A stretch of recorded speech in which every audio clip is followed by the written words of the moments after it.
Grind don't stop. Grind don't stop. Grind don't stop.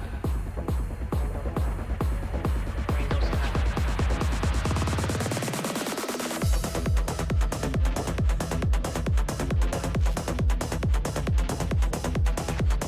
Grind don't stop.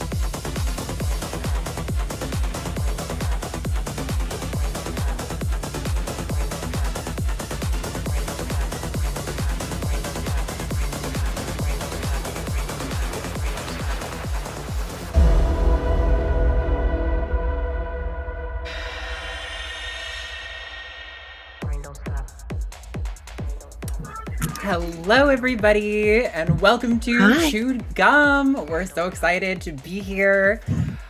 This is a show where we get to talk about purity culture and the patriarchy and feminism and all those things, how they tie into the religious worldview and how evangelicalism has affected our culture. I'm so excited to be here. I'm a little nervous, to be completely honest. It's a little different than the other stuff I do, but I'm really excited.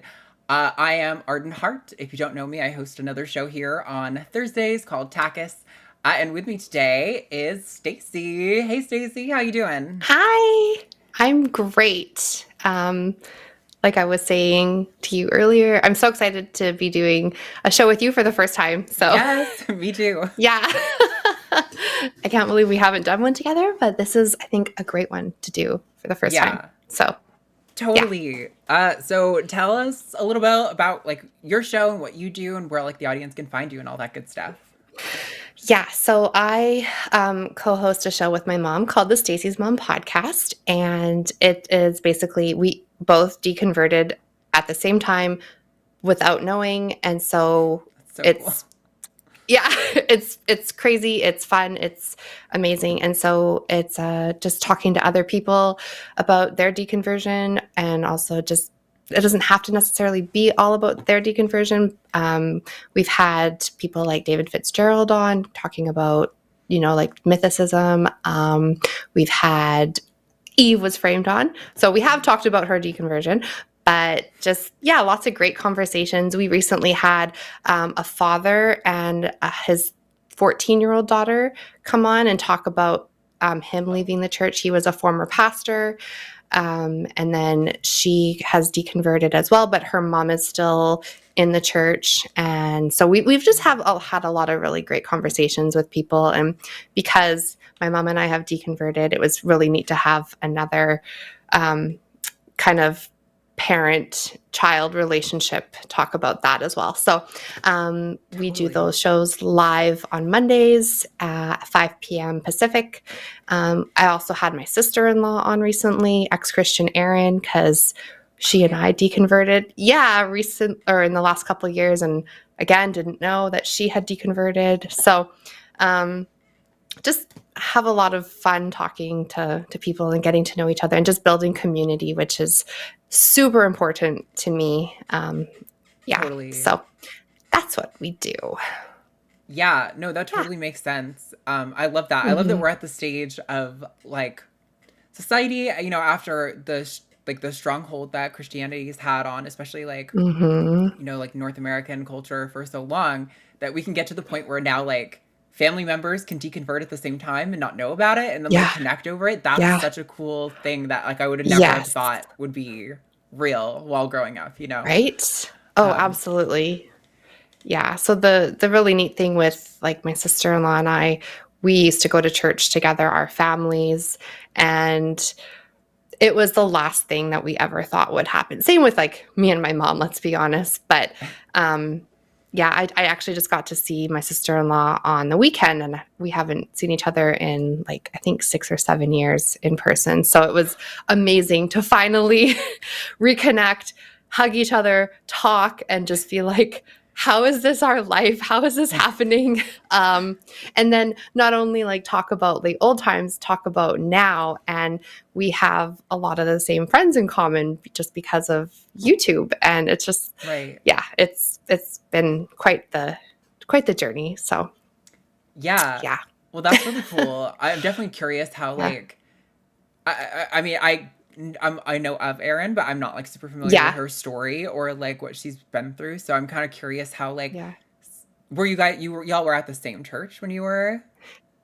Yeah, we went to Yeah, the same okay. church for about a year or so, and it was a charismatic Pentecostal church, Right. and our families would hang out after church together and spend lots of time together. So, yeah, we were growing in the Lord at the same time, if you will, and yeah, so Does now that we leave are. you with like sorry, I was just curious, does that No, leave go y'all ahead. with like similar baggage coming out? Because like I mean obviously there's some I think some connecting threads for like most people deconstructing, but like since y'all were at like the same specific church, I'm curious if there's any like points where you're like, oh my God, we both walked away with that. That's so like interesting. Yeah, well, for sure. Like, I didn't know a lot of like her story until, even though like we were going to church together, I didn't know a lot of her growing up.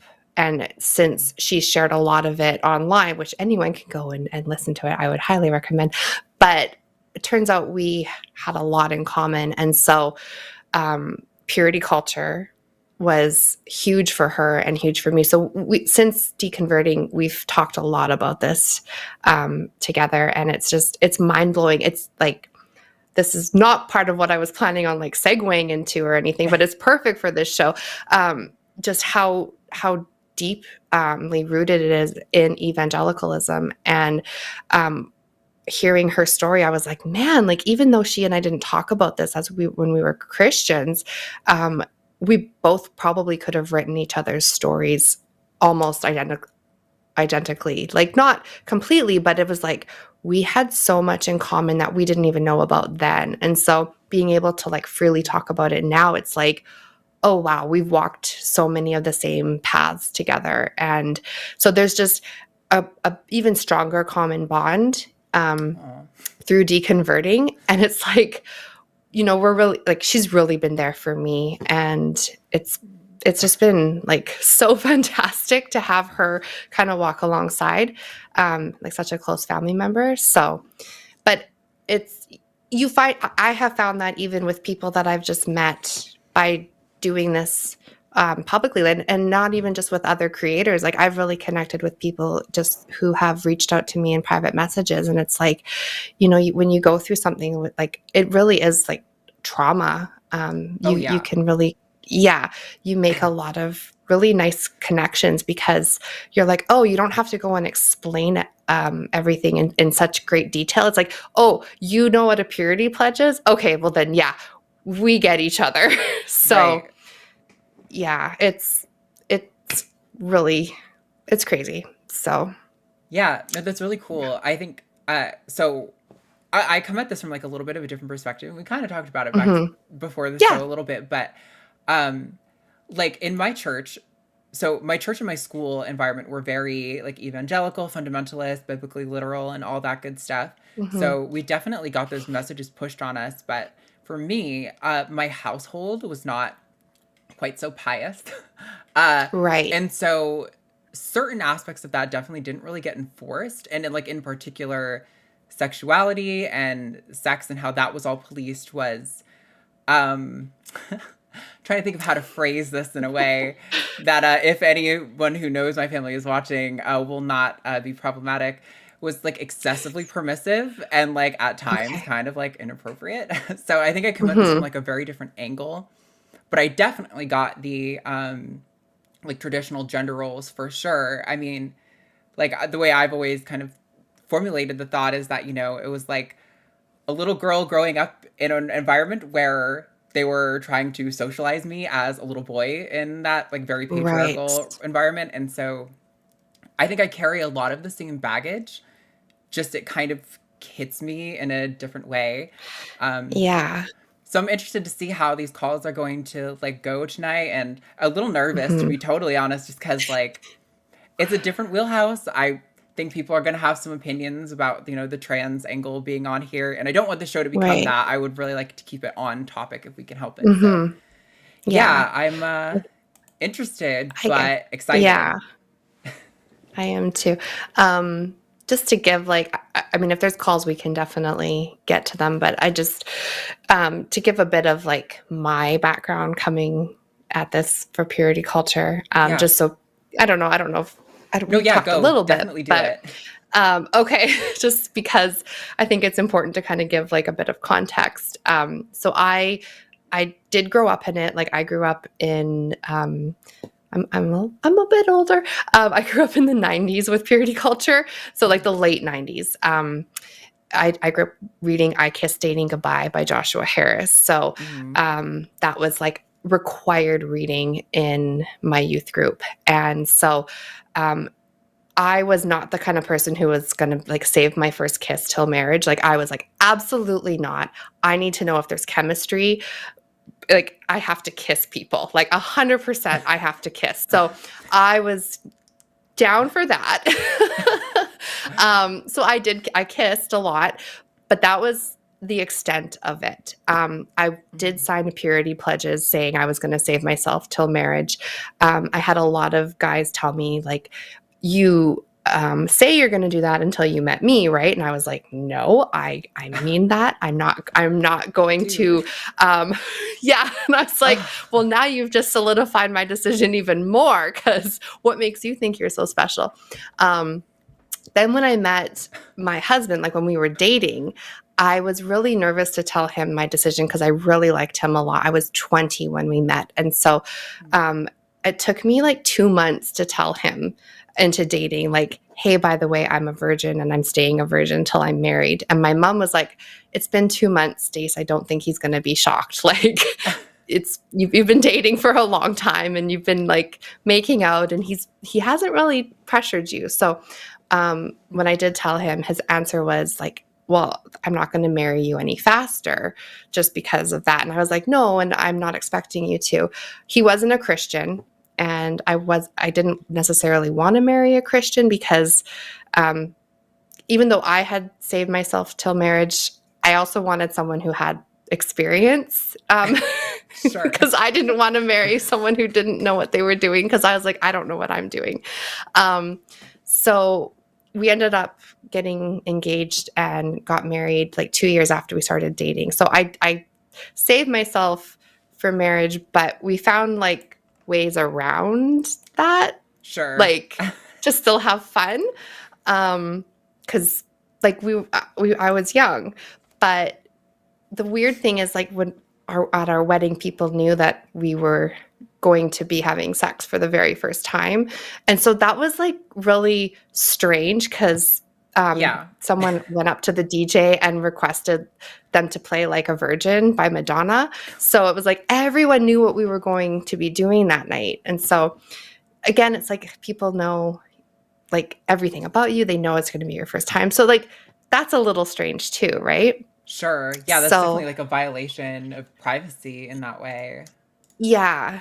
And so what I was telling you before the show too is just because you get married doesn't mean that all of the baggage of purity culture just completely disappears. It took me like probably a year before I stopped feeling guilty after having sex, because it's like you're still thinking like, okay, I know I'm allowed to do this, but your brain has been conditioned to think like, oh, this is wrong, this is wrong. So there's a real like internal battle, and it took a year or so before I was like kind of over that trauma. And so like kind of like you were saying, your household wasn't really forcing the whole like purity culture. I was the one who was really kind of putting that on me. I was the kind of person who was like, if someone tells me don't do this because this is what God says, then I was like, okay, I will follow it. I will obey it. It wasn't my mom necessarily being like, you better do this or you're going to go to hell. It was the church. And so I just wanted to be a really good Christian girl, even though I was like, well, I know I'm going to marry him. So we can find some ways to still have fun. So, Right. but purity culture, definitely, it doesn't just go away the second you say I do. It does Yeah. take some time to pass. So anyways, that's a bit of. Yeah, I mean, I think, you know, on sort of the like atheist network of shows, I'm sure a lot of you all in viewing this have heard the conversations we have about like fear of hell and how like you can't just undo that. That's going to be, you know, you've trained your brain to be wired in a certain way, to react to stimuli a certain way. You can't just snap your fingers and have that change. And likewise, Yeah. I think with purity culture, it's very similar. I mean, like I'm still finding, even though I wasn't maybe raised in exactly the like that part of purity culture, I still find baggage, you know, that I carry even to this day where I'll be like, oh, wow, I'm having this sort of like feeling about myself as like a sexual person in this situation. And like, Yeah. that's where that comes from. You know, I don't need to hold on to like those Yeah. shames or guilt feelings or anything like that anymore. Yeah. But yeah, I think it's There's almost impossible to just like decide not to feel that way. You know, your emotions happen to you. Yeah. And I think too, like there's a lot of verses in the Bible too that the one where it says like even if you look at a woman with lust, you've committed adultery in your heart. Like those types of verses, even like post marriage, those really they really got into my head. So if I even like thought someone was attractive, I was really coming down on myself. And like now I talk about it with my husband and he's just like, you're a human. Like, Yeah, right. yeah. And I'm like, okay, but they really use those types of verses and they'll also, you know, tag it along with even if you hate someone, you've committed murder. So it's like they go to the extreme and these are like, it's purity culture doesn't just stop once you're married or it's not just a teenage thing. It goes even past marriage. And I've been in church services where the pastor, I remember as being married, he said like, my wife and I, this is what we do. We don't even travel in a car with someone of the opposite sex because we don't want people to think something. So it's like you're constantly being fed these things. And so I'm like, I want to do the right thing. So now I'm thinking, okay, well, I have a lot of friends who are guys. Like, am I not allowed to go in the same vehicle with someone without my husband being present? So it doesn't just end once you're married. It continues even into adulthood and marriage. So yeah. It's pretty awful. Absolutely. And I'm definitely glad we have like this show to start talking about these sorts of things with. And we do have callers on the line that we'll get to coming up now. Yeah. But no, I wanted us to be able to talk about sort of our backgrounds and our sort of our approach to this. That way people, you know, who are watching, even Alyssa have been doing a great job and the guests they've had on Erika as well. But yeah, I think it's going to be a little bit different. And so I wanted y'all to hear our perspective for this first time. That way you can kind of know where we're coming at this from. But yeah, for sure. All right, we have a bunch of callers on the line, so let's get into it. We're going to talk to first Nick in Washington. Pronouns are he, him. Nick, you are live on the line. What's going on? Thank you, Arden. Hey, Arden. Hey, Stacie. I am so psyched to be on the line. I have never called into one of the shows before, although I've been listening for quite a while. Great. What do you want to talk about today? Hi. So I found myself in a situation a couple times recently when I've been kind of in a position where I wanted to come to the defense of people with OnlyFans accounts. And the recent one that really kind of got me thinking about educating myself more was somebody who I've recently met and become a friend. He kind of has some pretty conservative values. I'm not. I'm, you know, about as liberal as they come. And so the concept of OnlyFans came out and he just kind of, it's like he snapped and he just started parroting all this stuff about, you know, a woman shouldn't be selling her, you know, her body and all this stuff.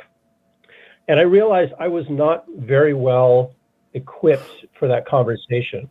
Like I practice street epistemology, and so I have a lot of those tools in my tool set. But what I don't have is kind of like enough knowledge about the politics of sex work to be able to speak to that. It's kind of what I have are the sound bites, like sex work is real work, and you know, like slut shame and things like that. But I'd love to kind of pick your brains about, like, first of all, should I think of OnlyFans as a good, legitimate thing? And what are the things that I should be able to, or what should I know about it and about the people who create on OnlyFans that I can kind of use as arguments against this kind of like toxic male, no daughter of mine is going to, or I would never date someone, or, those sort of attitudes. Yeah, no, these are great questions. So if y'all don't know, I am no longer a sex worker, but I was actually a sex worker for 5 years until like just a couple months ago. I think there's so many paths you could go with that. Number one is if you're going to say, oh, you shouldn't sell your body. Well, I'm sorry to tell you, but in a capitalist society, every job you could do, you are selling your body, you are selling your time, you are putting your health and your only time on this, one life that we know for sure we have, you are spending that to make money. Sex work is no different in that regard. With regard to like safety and like the efficacy of OnlyFans and stuff like that, I think OnlyFans is one of the best platforms for this. One of the best. There are some similar ones, like, I'm not going to list them all because I don't want YouTube to totally butcher us. But the big part is that for the most part, these sites are owned by the workers themselves. So they're getting that money directly. You're supporting that individual. And when it comes to this notion of like, it is a really common thing that people end up getting sort of trapped in sex work. But if you want people to get untrapped, they need to be able to finance and support their life to get to a place where if they want to leave sex work, they can. And if you're not having a way to monetize your work, there's no way to do that. So, when sites are like Twitter are starting to get more restrictive with the content that they let go on their algorithm and stuff, I can understand wanting to protect, children to a certain extent from just like stuff being dropped on the timeline. But also, if these people want to get out of sex work at some point, they're going to need to be able to make money and have a job. The last thing I have before I pass it up to Stacie, I want to hear what she has to say, if she has any thoughts, is just when we're talking about like statistics of how sex work has been criminalized, I think it's really important to note that like the vast majority of arrests when it comes to sex work are the workers themselves. It's not going to be, in situations where they've got like a pimp or anything like that. It's not often the person who might have abused or violated a sex worker that's getting arrested. It is almost always the sex worker themselves, which is clearly a problem, right? Like, how are sex workers meant to protect themselves if they aren't able to go to the police? But if they go to the police, they are risking themselves going to prison for trying to, get out of poverty or to just make a living if that's what they actually want to do. So those are kind of some of my initial thoughts. But yeah, Stacie, do you have anything you want to jump in on that? Yeah. Well, I have only been introduced to OnlyFans, so I don't have any experience on OnlyFans, but it's something that I think as long as you're on it and it's consenting, and you're a consenting adult, like, to me, that's the bottom line. If it's a consenting adult and adults, then I don't see the problem with that in sex work in general. Obviously, that's something that has changed in my brain since deconverting, because you have the freedom to look at all sides of everything. I have friends who are on OnlyFans, and I think, hey, you know what? If that is working for you and you're happy and you're doing what you enjoy and you're not being harmed and you're not harming other people, then I literally don't see the problem with it. And I've gotten to know someone quite well who is very happy on OnlyFans. So I'm like, hey, the thought has crossed my mind. Like, that would actually be kind of cool and kind of fun. But I have small children, so right now that wouldn't be it just wouldn't be good, right? For me. Sure. But yeah, I think as long as no one is being harmed, and yeah, I don't see there anything wrong with it. But as far as like what to say to your friend, I think he just has a very narrow view, because I once had a very narrow view on those things. So unless he wants to do the heavy lifting of just opening his eyes and seeing like, you know what, there's a whole big world out there, and we don't, just because you think that way doesn't mean we need to put everyone in a box. But not everyone's willing to do that. So, yeah. Yeah, I think that's so true. Cool. Yeah, how do you feel about all that, Nick? I like it, Arden, especially like the what you were saying about the one of the things that I had kind of assumed about OnlyFans was that because it was controlled by the creator, that it would be less likely to be exploitative. And so I'm glad that you kind of echoed that. So that kind of supports my thinking there. Now, one of the things that I keep running into, and this is like on Instagram, like I follow some creators on Instagram who also have OnlyFans, and I'll see people jump on, men, I assume, jumping onto the Instagram comments and saying, you know, too bad you're trash because you do OnlyFans. Like, what guy would want to have a girlfriend who did OnlyFans? And I try to jump in there and say, well, why wouldn't you?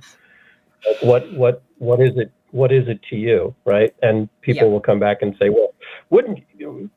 Are you saying that you would let your wife do OnlyFans? You know, like trying to be shocking. And I'm like, keyword. Yeah, I'm like, why not? Right? That's legitimate. So how would you kind of like, what's the best way to kind of combat that, or what thoughts do you have about that?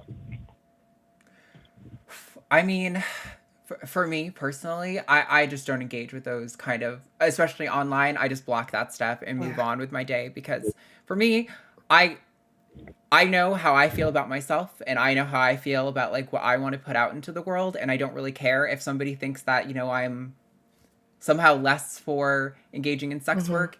It was genuinely at the time the most like financially viable path that I had, and I didn't feel trapped per se, but like definitely it was like as a trans person in particular, like you are tapping into a market where you are a commodity when you're engaging in that. And so it was really profitable for a period of time. And I don't know. I think that stuff is kind of silly. I know so many sex workers. I've worked with a lot of sex workers. Almost all of them have husbands or boyfriends or partners who love them and support them and are just happy to see that they're thriving.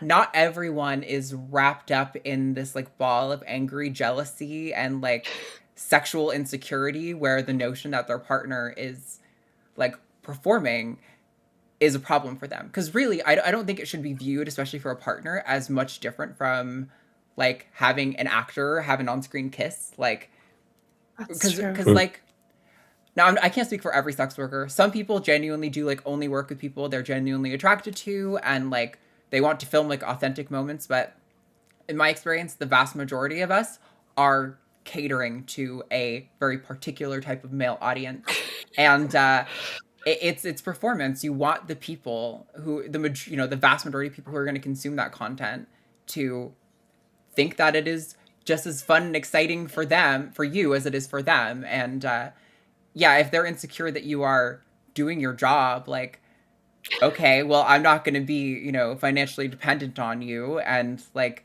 bowing to your every social whim. So I don't know. I just don't engage with those sorts of accounts, but yeah.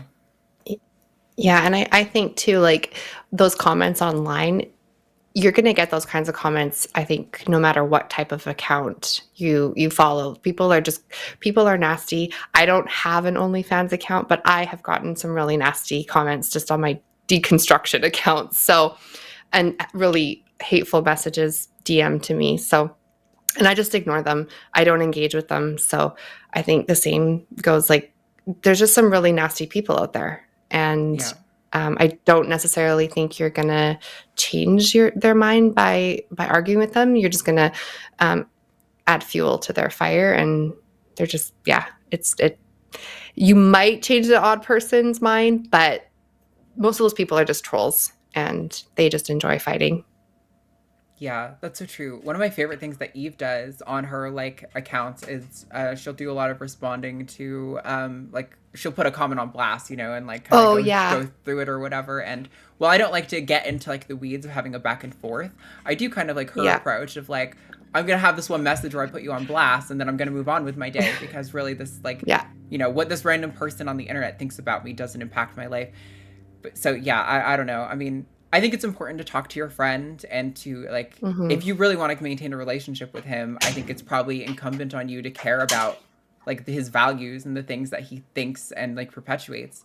So it's good to continue Yeah. having those conversations. But yeah, as far as like misogynists on the internet, like Yeah. they're everywhere. You can't get away from them no Yeah. matter what you do. So it's not really I just choose not to engage.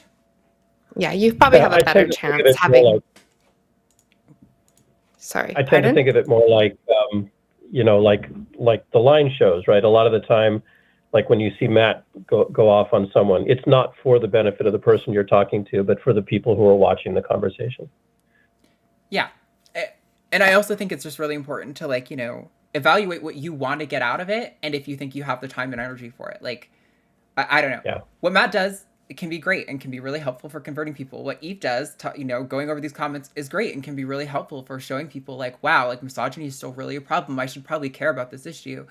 But like, also, if you don't have the energy or interest to do that, then don't. Like, you're not obligated Yeah. to be an activist. I think sometimes on social media, we all feel like we're obligated to become activists, and you really don't have to. So, yeah. Is that all good, Nick? Did you have anything else you wanted to ask or add on to that before we wrap up? No, that's all good. Thank you. I do have another topic, but it's very different from this, and it's something I think I need to process more before I come back. So I might call back another week. Okay, sounds great. Thank you Great. so much, Nick. Appreciate it. Thanks. And thank you both. Bye. Bye. Real quick before we move on to the next call, I do want to do our little announcements for upcoming shows for the week on the line. Coming up tomorrow night is going to be the hang up, but it's not going to be the hang up you're expecting. Matt has to prepare for his debate in Tampa this weekend, so the episode with Eve is going to get moved to sometime in April.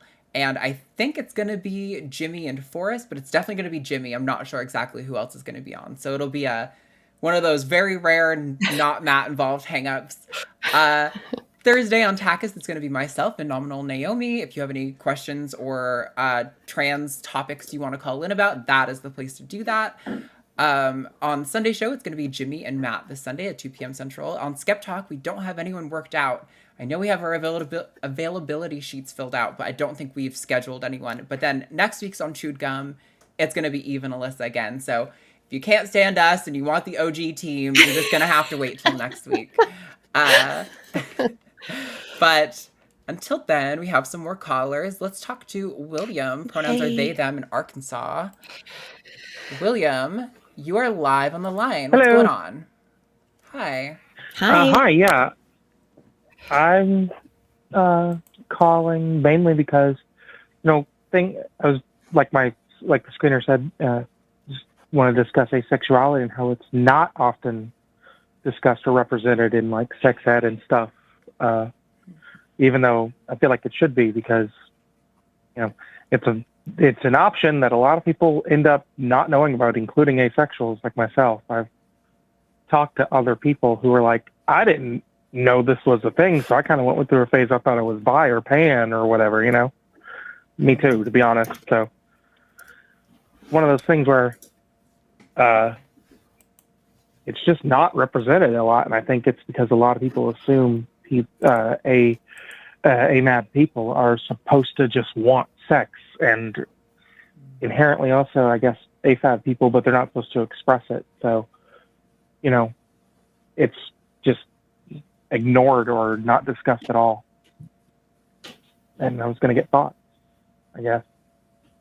Yeah. Stacie, you look It's like all you're thinking what ready to can be say done. something. Did you want to? Oh, I think it should be something that is discussed in sex ed.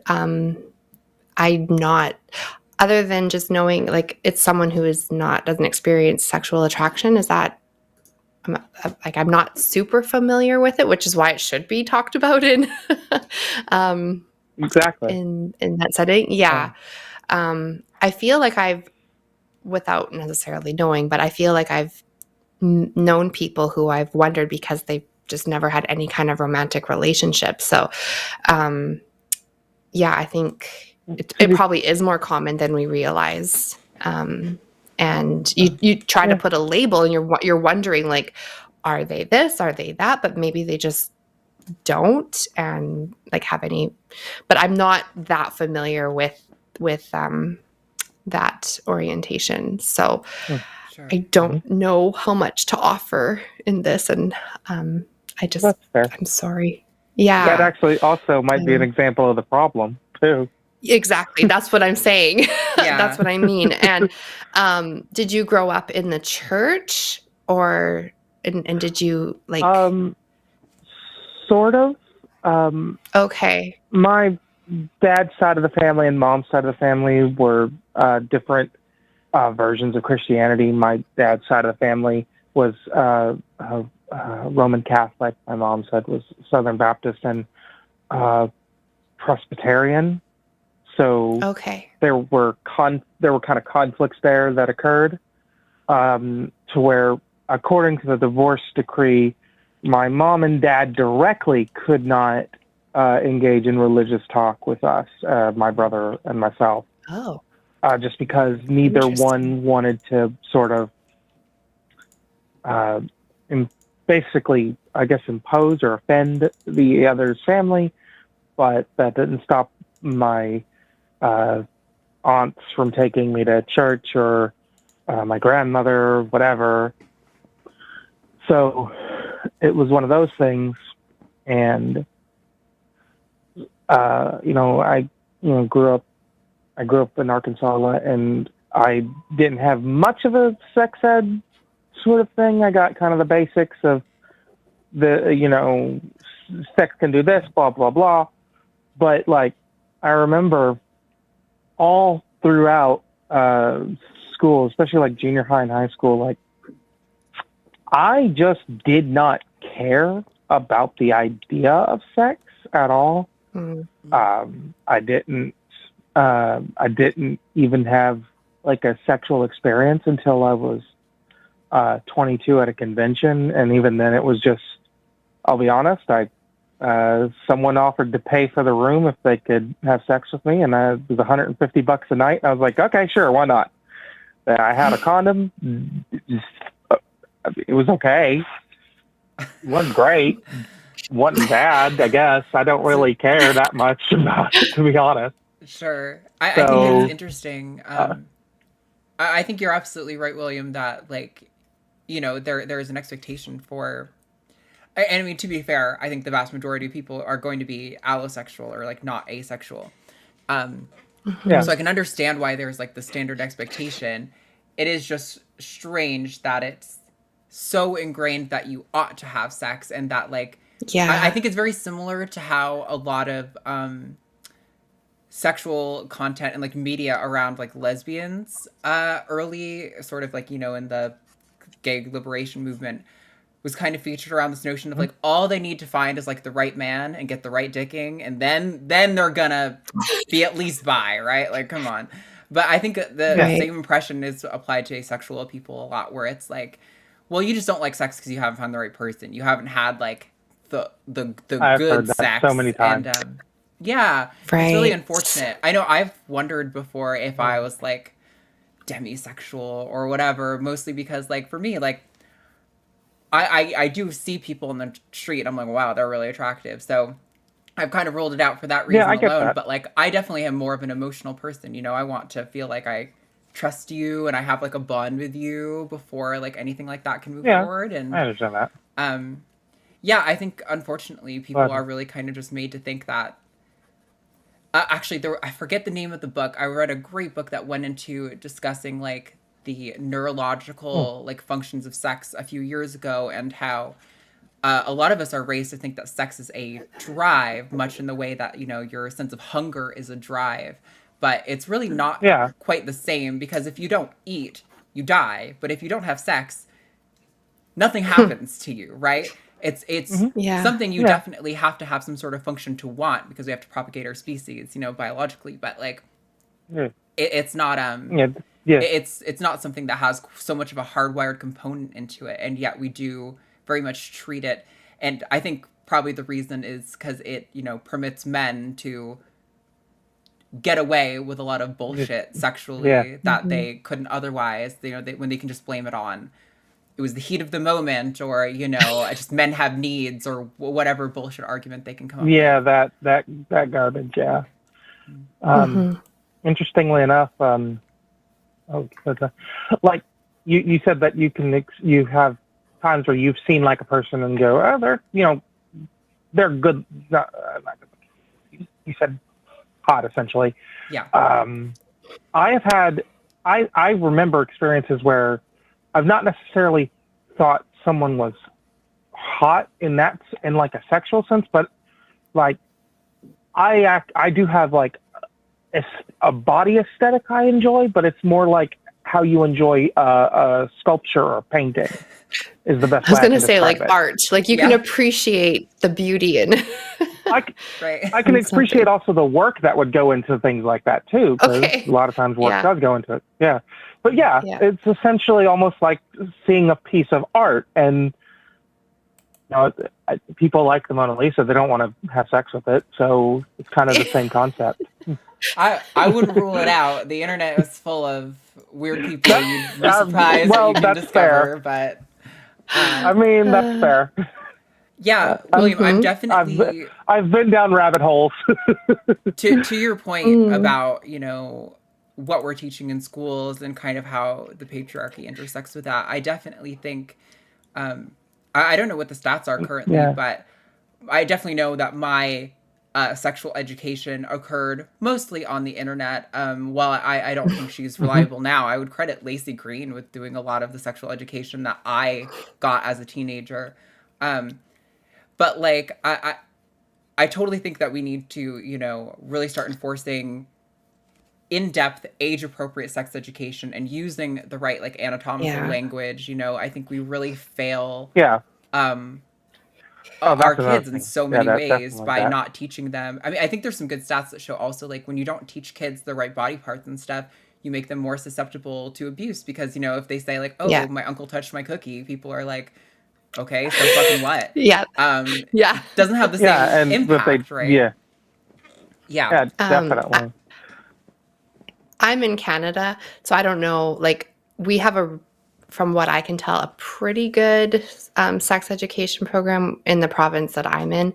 It's called SOGI 123, and it stands for Sexual Orientation, Gender Identity 123, and it goes through and it starts in kindergarten and it goes all the way to grade 12. And so before they do it, which should be coming up in April or May, and they let the parents know ahead of time, and there's usually a Zoom call, and we can be on the Zoom call, and they go through it for each grade, and it's quite extensive, and it's appropriate to their age level, and but I don't think they have mentioned asexuality, and that's something that I would be willing to inquire about, because just like telling kids when I was younger and getting sex ed, which was for like grade 6 for an hour, and that was it. Like that was the extent of my sex ed. It's like, okay, girls are attracted to boys and boys are attracted to girls, and this is how you have sex, and that's it. Maybe kids now, like you're saying, like they could be like, well, I'm not really into this at all. What's the matter with me? It could be quite confusing. So I appreciate now that they're teaching kids. Genuinely thought I was broken. I genuinely thought I was broken. See, and like kids that's not a good experience either. No. And like kids in my sex ed era, they probably thought they were broken if they weren't attracted to the opposite, so it's something that is definitely worth like mentioning to whoever provides sex education, and in my case, I know who does. So it is important because we don't want any kid to feel like there's something wrong with them. And if we're teaching inclusivity to everyone, then that should be what's included, because you don't want to feel like you're an outsider in any way, shape, or form. So I'm really glad that you brought this up, because it had never crossed my mind, really, and I'm sorry for that. Thank y'all for taking the call. I appreciate that. Yeah, thank you for bringing it to us, William. I hope that we see a time in the future in the U.S. where, unfortunately, Christian nationalists in many states have such a strong grip on things like our education. You'd almost think they'd be okay with that particular teaching, though, wouldn't you? Well, the whole abstinence thing. I mean, asexuality can be... I think abstinence and asexuality are a little bit different, but I see your point. I know. Yeah. Yeah. I do see your point, but in a way I could see them being like, there's still no because eventually abstinence is just until you get married. Right. Yeah. Abstinence is and then they expect you to procreate. Yeah. Yeah. All right. Well, I know, right? We'll probably it's weird. take the next caller, but if you want, I would love to give you a chance to give like a last word or whatever to the audience before you go. No, just thank y'all for taking my call. Thank y'all for answering, and I know a lot of people have said it in the chat. Thank you to Faya for doing timestamps on the comments of these videos. Oh yeah, I know, right? Amazing. It's done before I even get to do ads half the time. I'm like, wow, that's amazing. I don't know how you do that, but Faya is incredible, fast, and I'm not sure how. That's like they're inhuman for it. Right. Yeah. Well, thank you so much, William. I appreciate it. No problem. Y'all have a good day. You all. Bye. You too. Bye. Yeah. Man, there's so many different branches that can go down. I really wish I could remember the name of the book because it was outstanding. Talking about I was referencing earlier, the sort of like neurological components of sexuality, and like how we have this sort of like excitatory and inhibitory mechanisms, and man, it was great. I read a lot of books when I was in college. I was really into like feminist literature, so I read a lot of books about like sexuality and sexual liberations and stuff. All right, let's just keep rolling. We've got more calls. Lines are still open, by the way. Number is 720-619-2288. So if you would like to call, you have a topic related to sort of purity culture or like the patriarchy and how that intersects with like Christian nationalism and stuff, we would love to talk to you. Give that number a ring. Until then, let's talk to Winston. Pronouns are he, him in Japan. Winston, you are live on the line. What's going on? Hi, thanks for talking to me. Yeah, what's up? Over the past few years, I've been concerned about pronatalism, especially from people like Elon Musk and Stephen Mosier. They're worried about how there won't be enough young workers to support the elderly population. And well, firstly, that's a Ponzi scheme. And secondly, in places like the United States, becoming a parent is it's usually a one-way ticket into poverty. So those are my thoughts on it. So initially, for clarity, I'm assuming contextually that pronatalism is the notion that we need to be pumping out more babies, the sort of like our population's on decline. Okay. Yeah. Stacie, do you have thoughts on that? Not at the moment. I want to hear kind of a little bit more. So Elon Musk is worried about that? And that's what you're concerned about? Yeah, that's why he has 10 children, even though he keeps paying other people to do all the parenting. Yeah, I've seen this a lot on the far right in social media, this sort of like, the population's declining, we need to... It's a really good way for misogynist Christian men to sort of enforce the notion that, women need to get to doing more baby making for me because, we're not having enough babies. Which it is obviously a level of them coping with the fact that nobody wants to make babies with them. But I feel like there's a level of needing to understand some empirical data here to really have a good take on this topic that I don't have. I could allude to that, like, my understanding is that as populations or as like wealth of a country tends to increase, generally the population rate tends to decrease, or the birth rate tends to decrease. People start having less kids, which seems to be a mark of responsibility. It's linked to women's education. Right. Also it's linked to women's education. Yeah. Thailand managed to reduce the birth rate from 6 to, I think, 2.5 or 2.2 over the past few decades. If you look up Mr. Condom, you'll find an excellent series of articles about a very progressive politician in Thailand who's been primarily responsible for that. Okay. Yeah, I wish I knew more about this. I mean, I don't tend to feel like I have strong feelings on the population rate because, like, in my mind, I want people to do whatever the fuck they want. If they want to have babies, great, have babies. If you don't want to have babies, don't have babies. Like, it's not really my business. But yeah, I don't know to what extent, like, we, having babies affects whatever. I know their arguments usually are like related to the economy. They're like, by not having kids, you're ruining the whole economy and we're all going to be poor because you didn't have kids. And it's like, clearly not really how that works. But I don't know if I feel super comfortable giving a take on this, because it sounds like you're talking about something that's like a serious domain of study that I don't have like the requisite knowledge for. If that makes sense. Yeah.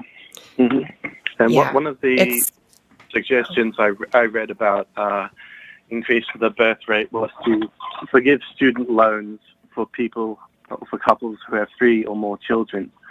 And I think that's a terrible idea, because if you have children for money instead of because you love them, then you're not going to give them a good life. And what does that deal mean? Does your loan get written off if you put them up for adoption as soon as they're born? Yeah, and we're not going to cover the medical expenses. So I honestly don't see how that's financially viable.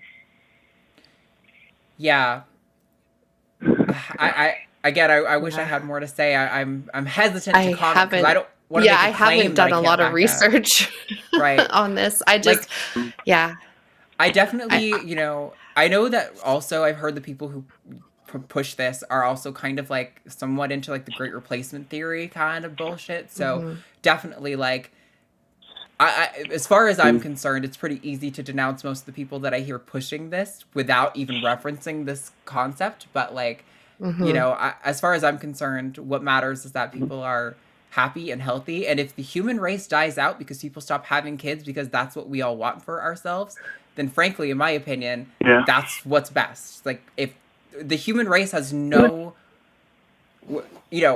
we're just another animal on this planet. We don't have any more claim to being here than any other animal. We don't have any obligation to continue our species.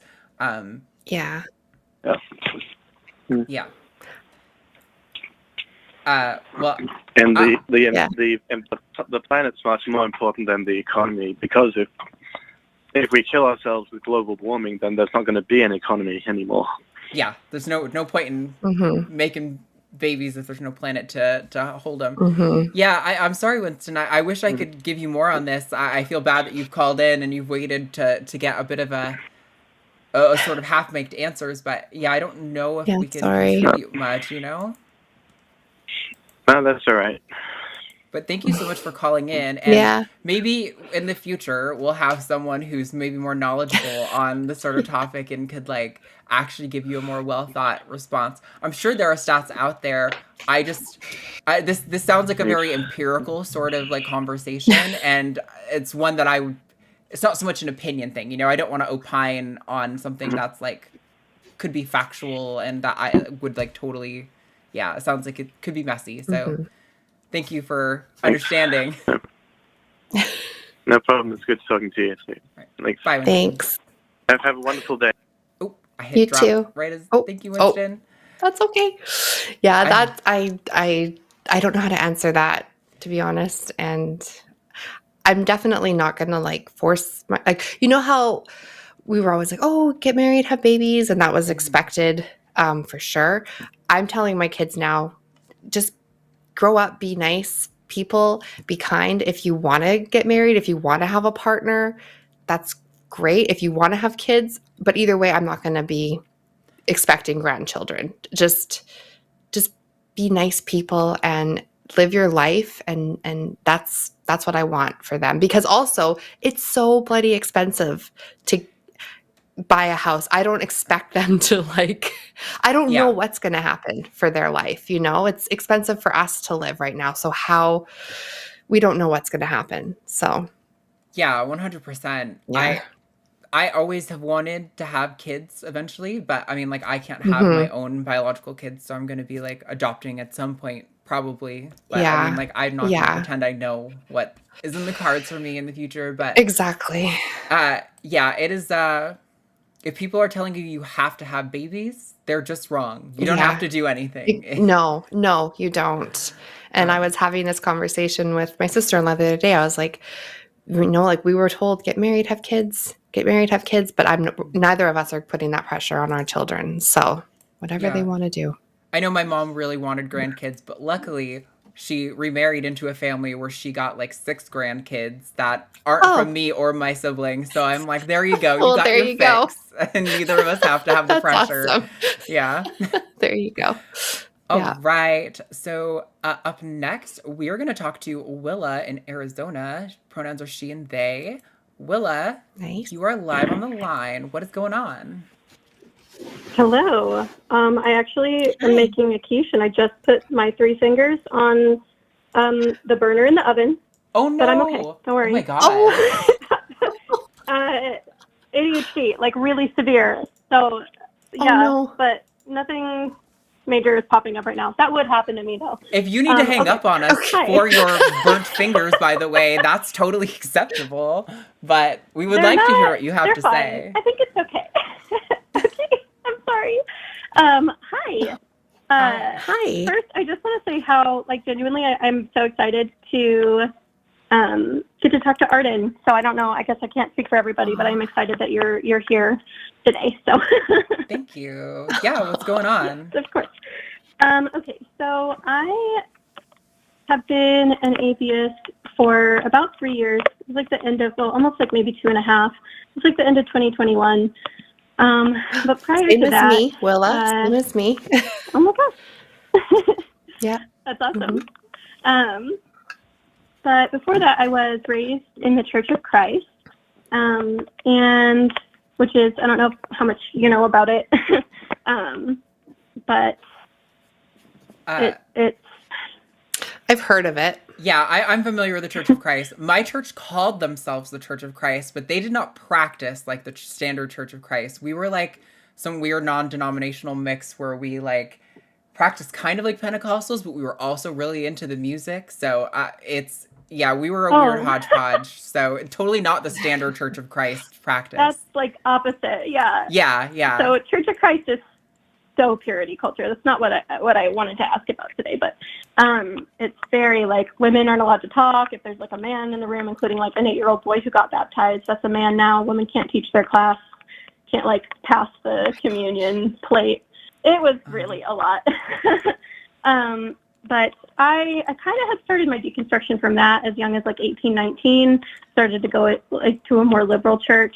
And when I was like 19, I realized I'm a lesbian. And by 21, I decided to come out to my parents in 2018. So that's been like 6 years ago. And it was an awful reaction. Like just really, really bad rejection. Like they tried to send me to like conversion therapy, basically, under the guise of let's all go to the same therapist at different times, and then he'll help us, fix our relationship. And I realized a couple months in that he was literally using conversion therapy rhetoric, and I left. Thankfully, I picked up on it. But like it's been really bad. And they still constantly push their religion and beliefs and everything, but I've never talked to them about the fact that I'm an atheist. And so I guess I wanted, like, I don't know, opinions or, like, experiences or, like, maybe a starting point of, like, what kinds of things I should talk to them about. Because it went so bad when I came out as gay. Well, I genuinely don't know, like, what to do. yeah, my first thoughts are like, well, like, first of all, for all of that, I'm super sorry that you had a bad that they had a bad reaction to you and that they tried to bring you to conversion therapy. Fuck that and fuck them for that. That's terrible. Thank but you. I think I've been to lots of therapy since then. Good therapy, real therapy. that's good. That's good.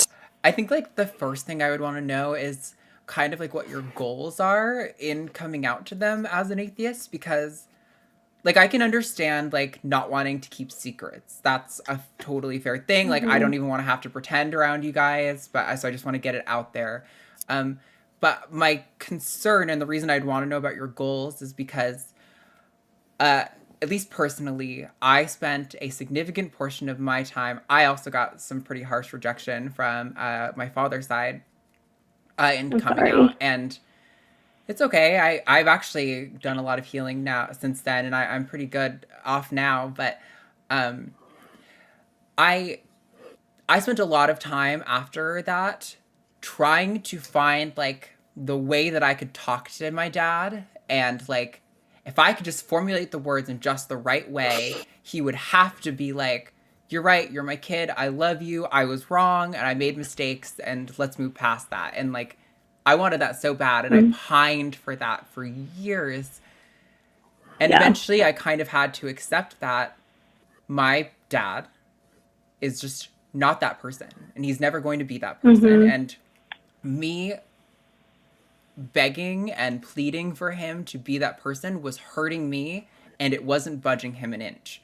And so I would definitely caution you to, like, protect your heart in the situation, and to, if you're going into this, to have it be for, like, whatever clarity you want to seek, and not because you're wanting to have them, like, see you and just, like, accept you. You know, I don't know, maybe they will, but I just think that based on what you've said, that sounds like a goal that might lead to your heart getting kind of crushed, and I don't want that for you.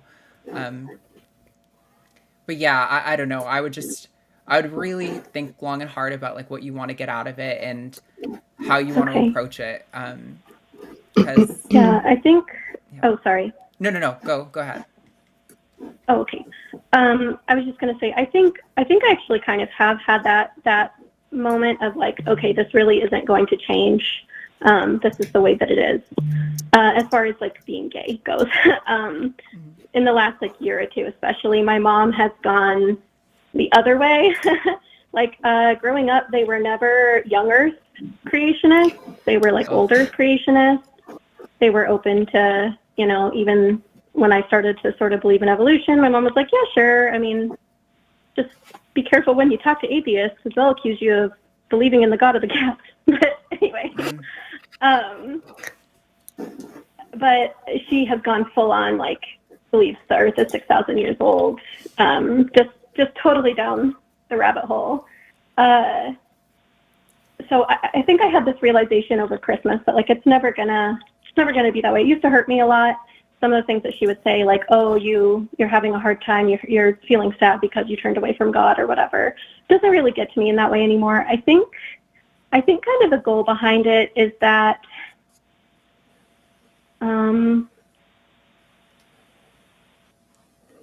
maybe I would like to use it as a tool for setting boundaries, and I don't know if that's appropriate. Just kind of like, sorry, go ahead. Oh, I just said I think it is a good reason to have those boundaries and or to tell is to have boundaries. If you don't mind, I was going to tell you Yes, please. Before I started telling people that I was an atheist, I read 2 books and I just looked them up really quick so I could remember the names properly to recommend them to you. One of the books is called Faith No More. Why People Reject Religion, and it's a really great book. It's by Phil Zuckerman, And he gives a lot of he gives a lot of his own writing, but then also people's stories about just coming out of religion and sharing those stories with like their friends and family and how that went. And it was just probably one of the first books I read when I first realized, okay, I'm an atheist. And the second book that I would recommend that I also read that was so helpful to me, it was originally called Mom, Dad, I'm an Atheist, but he renamed it to Hi, I'm an Atheist. And it says what that means and how to talk about it with others. And it's by David McAfee, Mcafee. And it's so well written, and it's the essential guide to coming out as a non-believer. So maybe read those, or at least the Hi, I'm an Atheist by David McAfee.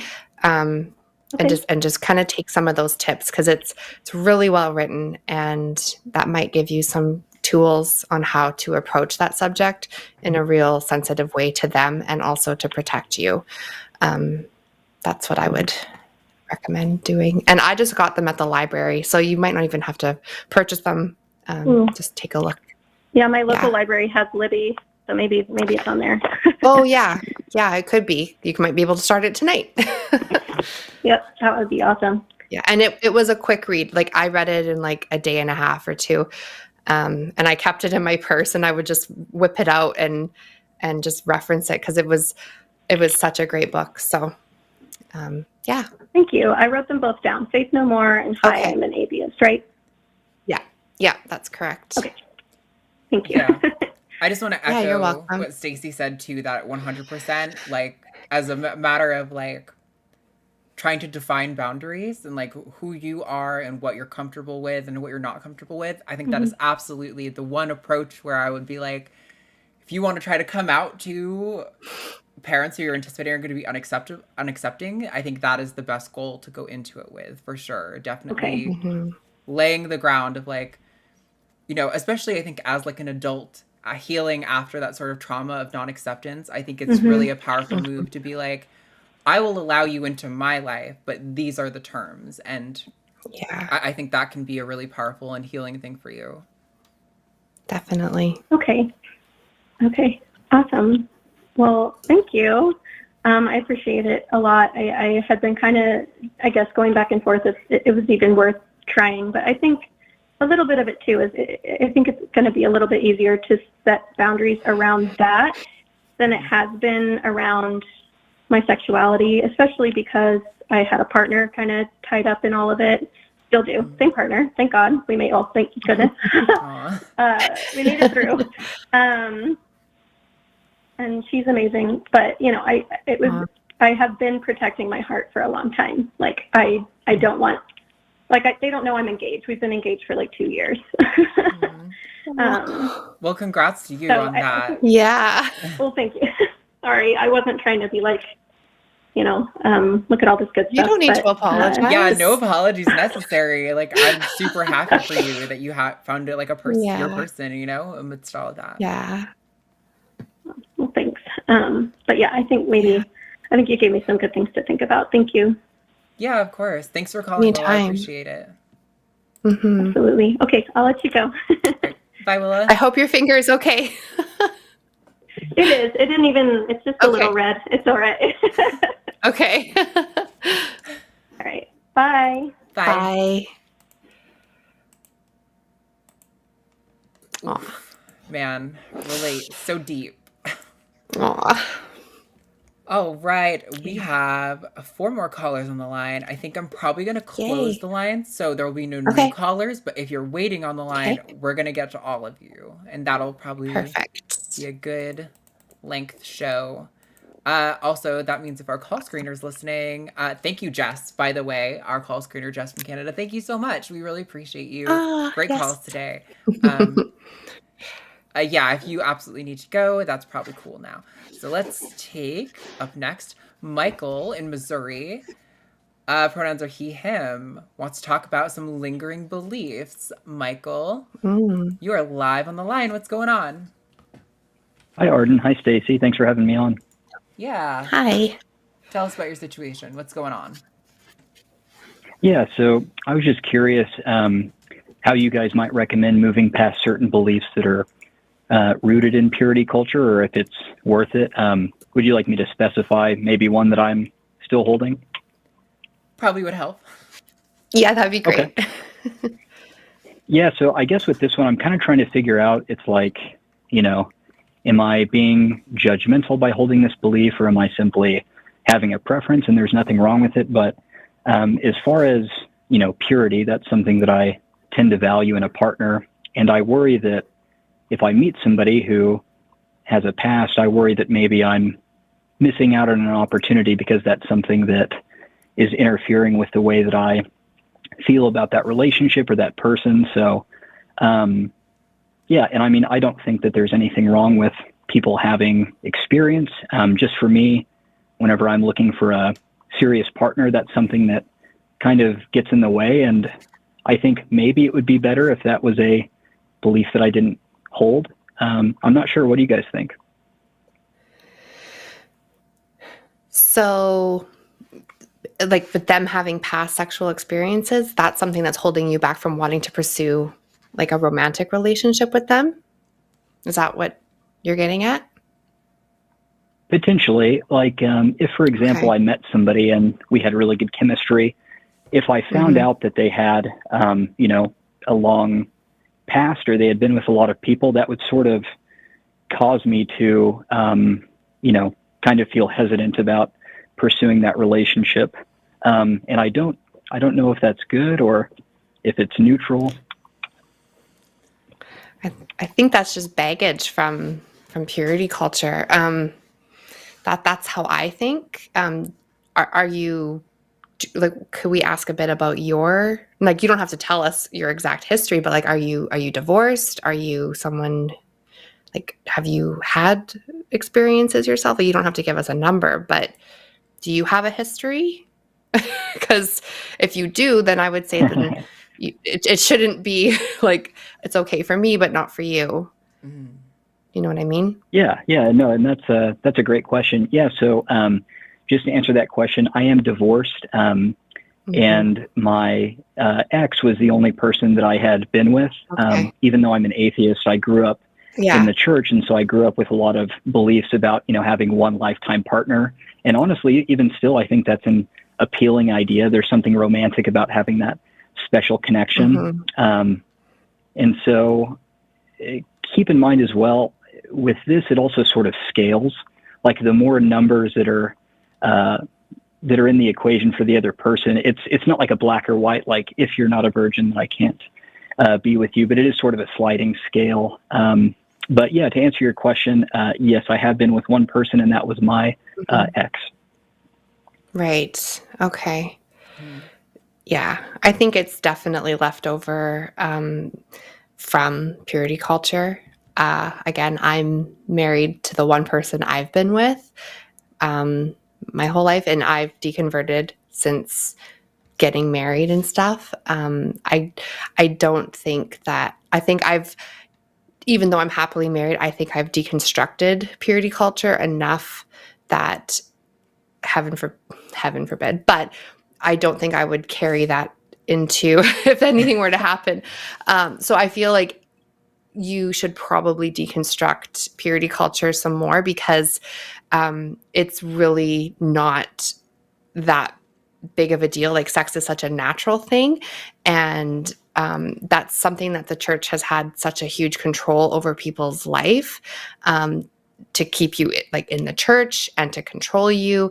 And I'm just really thankful that I have been able to deconstruct that, because I don't hold those beliefs. But I also didn't really hold that belief. Like, I knew if I got married, I don't think I would have waited if I needed to get married again to have sex. I was like, well, I'm waiting for this time. I don't think I would wait again. So I just had a different perspective, but I just feel like I wouldn't hold it against someone if you were really into them.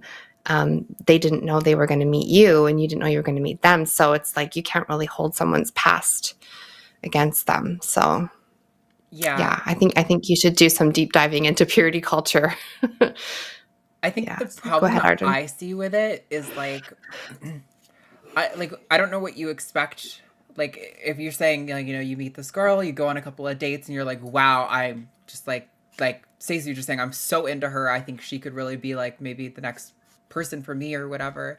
And you find out she has a little bit more of a sexually active past than you.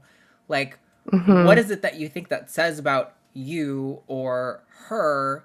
Is it like, are you fearing like being sexually inadequate, or are you fearing that she's like, just like has such a huge appetite for sex that like you won't be enough? Like, That's true. what is the insecurity there that is making it a problem for you? Yeah, that's a great question, Arden. And, it's something that I'm kind of trying to work through and figure out all of the, some of the reasons why. I think if I had to put my finger on it, I think it's more of a dissatisfaction with the idea of, oh, wow, somebody's, seen my partner in a way that I wish was just reserved for me, and I feel like it takes away from some of the specialness that would have if there were less people involved. So maybe a little bit of jealousy, just the idea of like, oh man, 100 people know what you, look like. And so it's a little bit special for me, which, I don't pass any judgment on people who, do have a past or want to do that. I definitely understand it, but that would probably be my biggest thing, is just the idea of like other people permanently having memories of those experiences and things like that. Okay, so I can kind of get where you're coming from, at least. I do think it kind of sounds like a remnant of like the belief that like, you're kind of supposed to like have some degree of ownership over your partner or whatever, and that like by her having some sort of sexual past that like lessens the bond or something. And I think my fear is that like, if we're in the situation where you meet the girl and you think she's the one and you find out that she has slept around a lot, like, what do you expect her to try to do about it to like, to prove to you, that like, oh no, it's not a big deal and I really love you and I want to be with you. Like, I think it's kind of a difficult expectation to put on someone to have to like sort of prove to you that their sexual history is not going to be a problem. And I think there's also a different lens you can kind of take to it where like, let's say she slept with 100 people. Let's say she slept with 500 people. I know some people who've gotten around that much. Like, why is it not like, wow, what an honor that this person who is like, had so much sex, has so much experience, has been like, no, you are the person for me. You're the person I want to have sex with for the rest of my life. Like, I think that's kind of like a really cool thing that like, that's its own way of being special. Yeah, this person has like really had experiences and like knows what they want, and what they want is me. Like that, I feel like that's almost an even stronger form of like commitment to you as an individual, that they could reference other experiences and still opt for you. Yeah. Also, what you kind of were saying, like picturing them with all these other people, it's like, okay, that made me think of, I don't know if you ever read I Kissed Dating Goodbye, but that's like the first like paragraph from that book, is he paints a picture of getting married on your wedding day and you get up to be with your bride, and then all of a sudden, suddenly, all these extra people. Sorry, I have to do that every time. Jimmy's giving you a hard time for that, huh? Every time.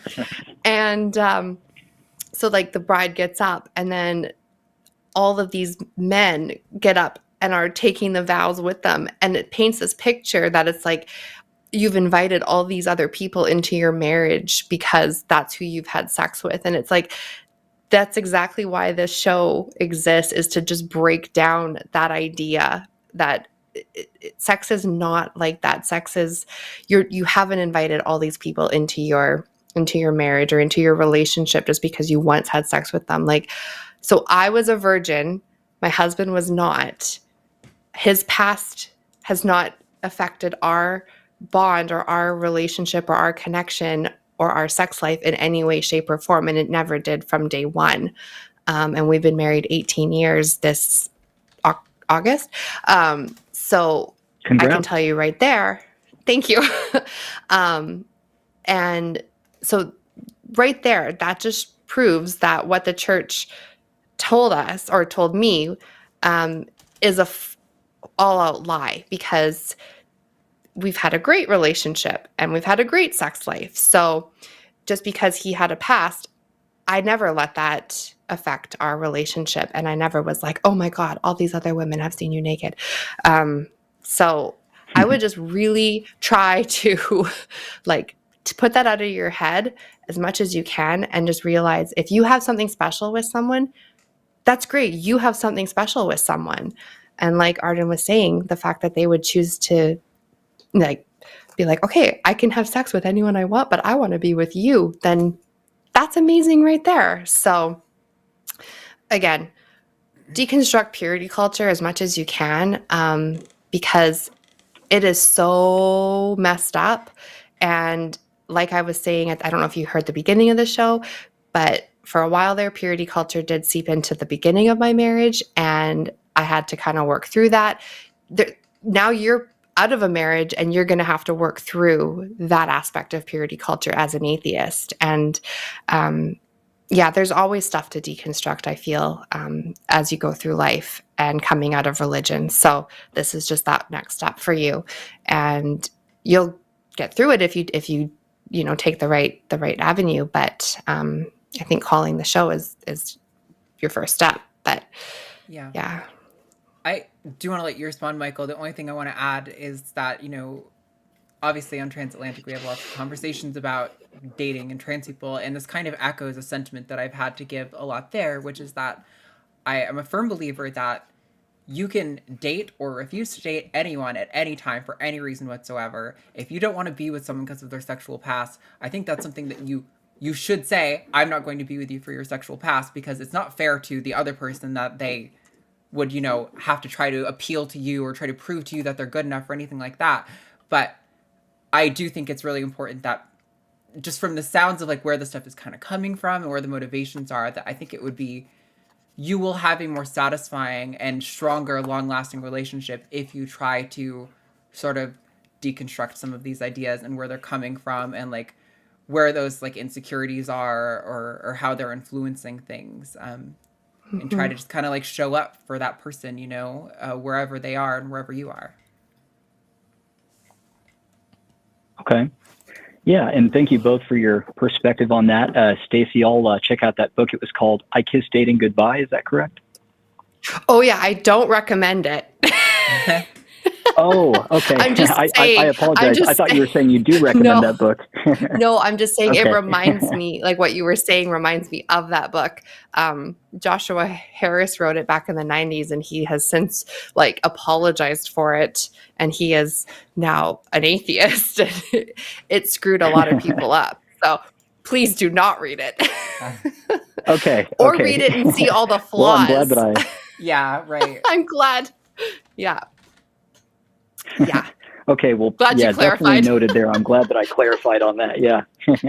Me too. And then just to, I did want to add something, Arden, to what you were saying earlier, and thank you for your perspective. Earlier, whenever you were talking about how, there's some lingering sort of beliefs that are maybe rooted in the idea of ownership, that's something similar to, I've kind of thought similarly about that. However, there is one thing where I wanted to clarify sort of more of where I'm coming from with that. When you said something about, the other person possibly needing to prove themselves to you or anything like that, I wouldn't say it's that so much for me. It's more like there's this, once you cross this line, it's it feels as though there's nothing that the other person could do to ever kind of come back from that point. So it's not necessarily that I have an expectation of the other person to do anything. It just feels like this line that once it's crossed, it's well, that's unfortunate. But, at the same time, I do agree that you can kind of have whatever preferences you want. I just simply worry that maybe I'm, excluding people who might make really good partners. So, but yeah, thank you both for your perspective. I really appreciate you guys taking my call, and y'all definitely give some good thought about what you two have said, and you give me a lot to think about. Yeah, and if you do want a book recommendation, I I have read it, and someone did recommend it in chat just now. It's The Ethical Slut. It'll be a bit of a shock to your purity culture brain that you're used to, but it is very eye-opening. So if you want to read something like that, The Ethical Slut. Okay. Yeah. Well, thank you for the recommendation. I'll definitely check that out. And thank you to whoever in chat decided to post that. Sure. Thank you for calling, Michael. And definitely, like, it sounds like you're brewing on this a lot. So, like, if you kind of maybe in a week or two have more thoughts on it, do call back in and talk to other hosts and stuff. I think more perspectives will only help. So, definitely. Absolutely. Alrighty. Well, it was a pleasure speaking with both of you. This is the first time I'd ever called in. So, yeah, thanks for taking my call. Right on. Thank you, Michael. Have a good one. Yeah, you too. Bye. All right. Okay, we have 3 callers left on the line. We're going to get to all of them, and then we're going to take your super chats. Any super chats of $5 or more, we will read out live right here. So if you want to make us say some crazy, ridiculous shit, you actually can do that. Oh, boy. I love it here. Setting us up. All right, next we're going to talk to Laura. Pronouns are she, her in Georgia. Laura, you are live on the line. What is going on? Talk to us. Hi. So I really just want to know you guys' thoughts or anything that you can suggest that's outside of my already complicated, I don't know. So I'm 45. I'm now living with my parents for the first time in my adult life. I have a medical condition and that's getting worse. And so here I am. I also lost my husband 4 years ago, and about a year and a half in, I met a widower, and this both goes to patriarchy, and purity culture a little bit. And so we dated for about a year and a half, this widower and I. And one of the reasons that I ended it was that this patriarchal, if we had his opinion on one side, my opinion on the other side, he was like the tiebreaker.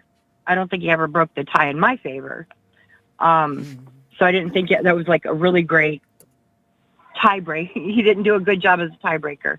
And so it was this patriarchal feel that because he's the man, he's automatically right. Or that, you know, the point goes to him, or not that I looked at it as points, but anyway, so, you know, we split up, and I dated a little while after that, but then I lost the energy, and I'm dealing with my medical stuff. My father, so it's not really an issue at this very moment, but I'm hoping to get back to a place of dating. And my father has an issue with me dating.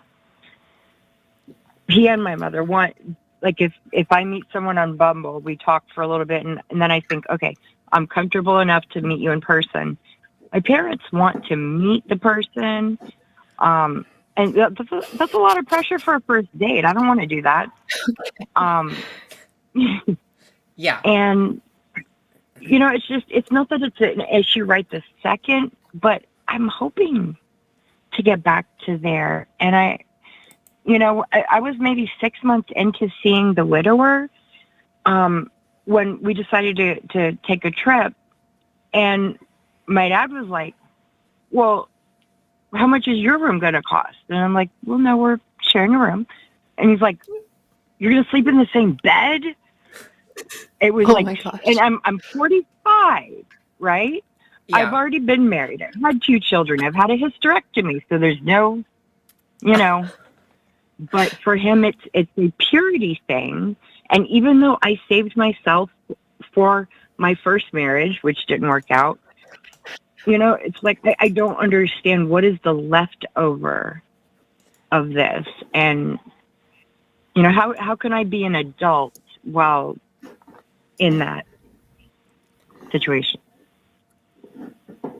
Yeah, I mean, it's jarring for me to hear that, like, at your age, your parents are, like, expecting to meet these people, like, on your first date or something. Like, I could understand maybe maybe understand, like a 16-year-old or a 15-year-old or like someone younger, like wanting to be involved in that in some capacity. But as an adult, I don't know what influence they think they could possibly have. I mean, I don't. I'm a very strong-minded person, and I don't. To me, blood thicker than water. That's bullshit. I don't give a shit about that. Like, I would be very quick to be like, I don't know who the fuck you think you are, but you don't get to make decisions about how I live. I don't know. I would be very upfront about it, and probably. I have to be very slick about it, because when I have been too overt, there comes like, this is my house, you live under my roof.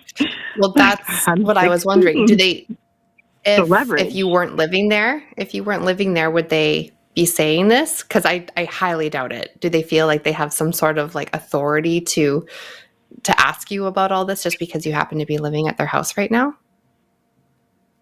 No, because I'm an adult. I'm an autonomous person, and I don't feel that they have the right. No, I don't feel they have the right. Yeah, but do they feel they have the right because you're living at their house? If you were at your own house, they wouldn't be asking you, we need to meet whoever you're going on a first. Correct. Yeah. But I wouldn't necessarily be telling them everyone. I'd have that level of privacy. Sure. Like, I don't even know if I'm going to like someone that I go on a first date with. So far, exactly. I only like the widower. So, you know. So, I guess it's nice to have you confirm that, you know, I should have that autonomy. Yeah, I don't want to use strong language that isn't warranted, because I think to a certain extent this is a subjective thing. But I do want to say that leveraging like financial control and like security is a form of abuse. Mm-hmm. It is a like well documented. It's not even like this is one of those like new age like TikTok forms of abuse. Like this is like a well studied and like demonstrated form of abuse. So I definitely that's kind of how I feel. Yeah, and like I think, you know, as an adult maybe it's hard to like want to call it that, because like, you know, you're a grown up. Like how could they abuse you? You're an adult. But like that's 100% a form of control. It's a way that, you know, men have in many cases use that sort of like financial gap to make women dependent on them, and like, oh, now you can't even leave because you know, I have your housing and your security and all of that. So that's pretty fucked up. And if I were you, I mean, I know your health situation is probably what is led to you living with them and being dependent on them. Like, are there other family members or resources that you have that could help you to not be so like 100% reliant on your parents? Well, thankfully I'm not financially reliant on them. It's just, you know, the place to, it's not even just the place to live, because I could afford my own place. It's my inability to be like, I have trouble walking, you know, and some other things that make it hard for me to do all the things of caring for a home myself, even if it's a 1-bedroom apartment. You know, taking out the trash and doing a lot of things sometimes are difficult for me. So cooking is definitely, you know, so I'm dependent on them. And now that I've stopped driving, which sucks because that was my freedom, you know, I'm now dependent on them for rides. And if I get out of line of their line of what is acceptable and unacceptable, then I no longer get rides. And my dad actually threatened to kick me out when I broke up with the widower because he liked him. And they were very upset. They were very upset. With the widower, we both agreed this is not like our end of life thing. Like, we're going to do this forever. We're not going to combine our places. We're not going to combine finances. It was companionship and being in the same place at the same time where in our grief. And so, you know, there's a part of me that feels a little bit of pressure from them to get like married again. And I feel as though they want to marry me off so that, I'm not at their house. I don't know. It's just such a complicated thing. Oh. And it's frustrating because I don't have a circle of like atheist friends. And so I'm always having to do that little bit of, it's not double speak, but it's like, I live in Georgia, right? So there's a lot of like, bless your heart and amen, when you agree. And so there's a lot of this speech that I have to talk my atheist under. And I hate it. I hate feeling like I'm hiding. Yeah. I'm not sure what resources exist, but I'm sure that there has to be some sort of system in place to protect people in your situation, because like again, I'm not gonna say for you that you have to think this is abuse, but as far as I can tell, this is an incredibly abusive relationship and a highly inappropriate, and that absolutely should not be happening. Your parents, I think it's great really that your parents want to offer you. Yeah. I mean, I know I've looked into resources. I did leave after my dad said he was going to kick me out. I was like, okay, I'm out of here. I ended up having to go to a shelter who wanted to send me to hospice. And it was awful. So I, came back,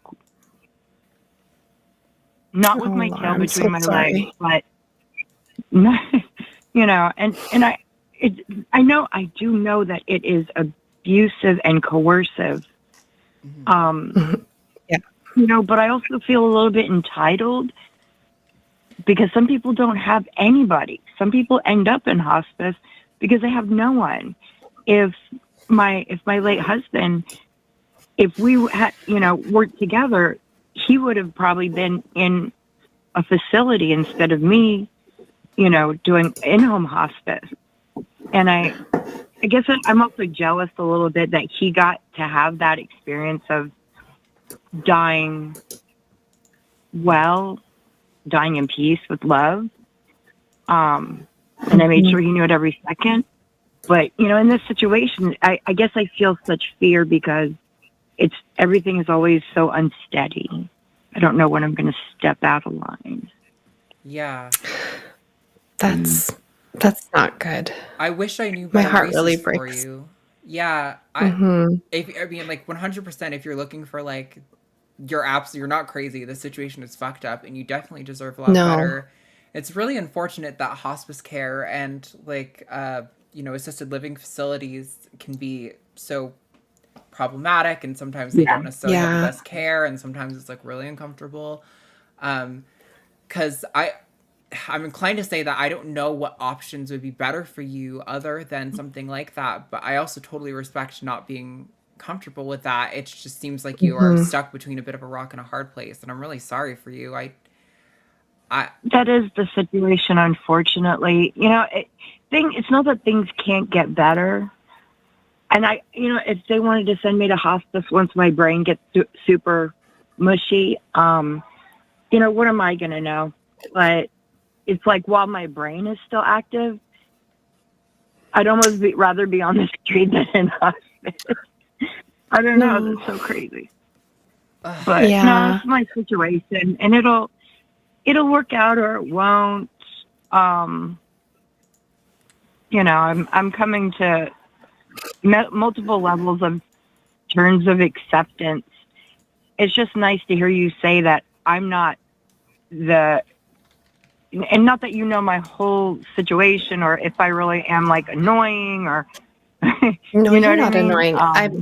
Do you have like even a family doctor that you could talk to, where they could have some resources to help you? Because like I'm in Canada, and I know there like we have there's women's resources that are available.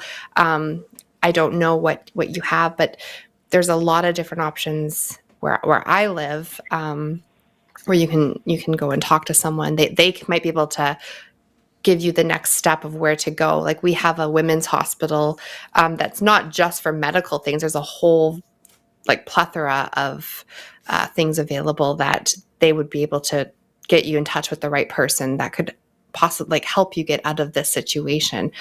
Do you have anything like that in your area? Well, I have a social worker as part of my palliative care. And Okay. I was going to talk to her about this next time I see her. But, you know, obviously I can't. Obviously, my parents have to not be around when she comes out, because she comes to the house. I have a really hard time going out.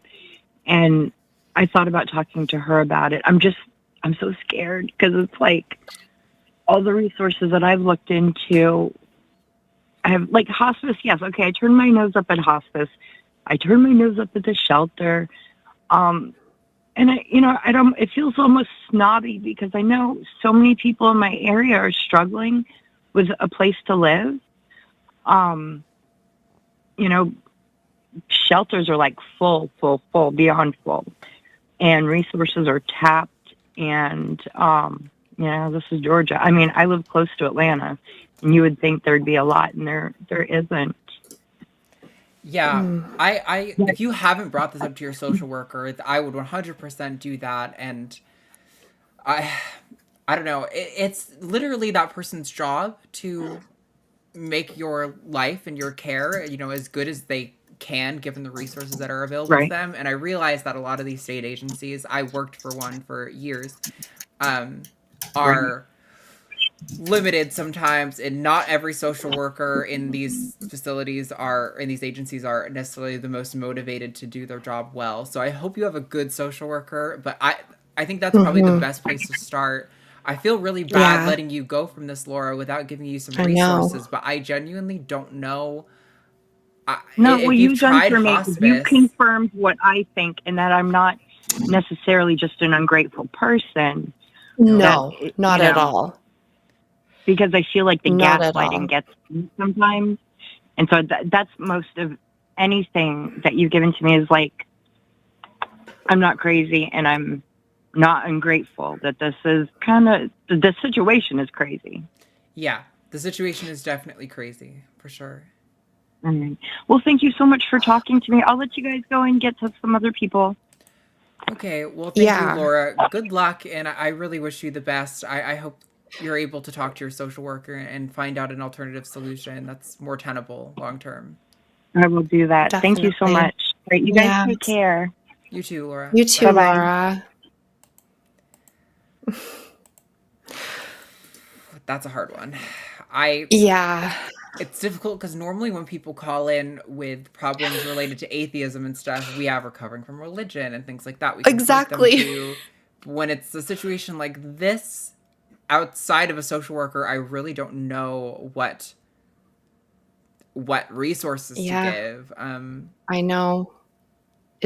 You feel kind of helpless, just as like I think a social worker is definitely the best part. And if that's what she was already thinking and just needed confirmation, then hopefully that will help, because she does need to talk to someone and open up, because that's not a healthy situation. Yeah, for sure. Okay. Let's get through these last two calls. We're going to take first Terry in Canada. Pronouns are he, him. Terry, you are live on Chewed Gum. What's going on? Hey, guys. Nice, ladies. Nice talking to you. Arden, it's a pleasure to actually get to talk to you. I've been listening to your and Matt's content for about the last year or so, and just got suggested one of Matt's shows randomly by YouTube, and discovered the whole skeptic real thought universe. It's a not crazy place, it seems like, most of the time. So glad to have you. Sorry, I'm just trying to lighten it up a little bit after that last. Stacie was talking earlier about that program, SOGI, S-O-G-I, sexual orientation, gender identity, that we have in schools here in Canada. And I'm in one of the more Bible-centric towns here in British Columbia, the Bible Belt of BC. And so curious. Where? You don't have to say, but I'm in a very Bible. Yeah. No, I'm Oh, brave. I was just there. Okay. Yeah. Yeah, well, there you go. Mm-hmm. So I wasn't actually going to call in with this today because I wasn't sure it was the proper show, but it seems like I got the perfect conflux of hosts here, because they're mainly protesting against, there's protesters in my town that are holding like damn near daily protests at 5 o'clock downtown. And it's all like just straight up trans hatred and stuff, like the most bottom of the barrel stuff. Yeah. And they're out there with signs every day, and I drive home past it every day on my way home from work. And I just wanted advice from other people. I put a super chat out to Forrest last week about this, and his advice was, if you're going to engage, be safe, because not everyone has the privilege of being a big white guy like he does when he goes to these protests. I fortunately, well, in this particular case, do, and kind of want to, use that to my advantage in this, like, to protect people. Like, they're out there hating on kids in the school district that my kid goes to. And, like, it just kills me to drive past it and not do anything, Yeah. I mean, it's pretty hard to engage protesters in a way that's not almost certainly to result in some sort of conflict. I engaged in a lot of like counter protests kind of earlier in my activist career, as it were, quote unquote. It's a pretty hostile environment. I mean, you kind of have to be willing to. All I'll say is I watched a lot of people who I don't think did anything illegal get pepper sprayed and dragged away by the police, and that is not an uncommon occurrence. And I think you have to kind of be ready for that to be a possible outcome. But I don't know. At the same time, I don't know that it's always worth engaging those people. Like, if you want, you can try to have conversations with them. I mean, like, what is it that they object to about kids getting age-appropriate sex education? Why do you want kids to not have information? Right. That, to me, seems nefarious. Yeah. But also, like, and the kind of people who are going to stand out with a sign on the street at 5 a.m. to talk about how they're transing the kids are not going to be the most reasonable and like open to like logical argumentation, So. It's and sorry, 5 p.m. not 5 a.m. but still the point stands.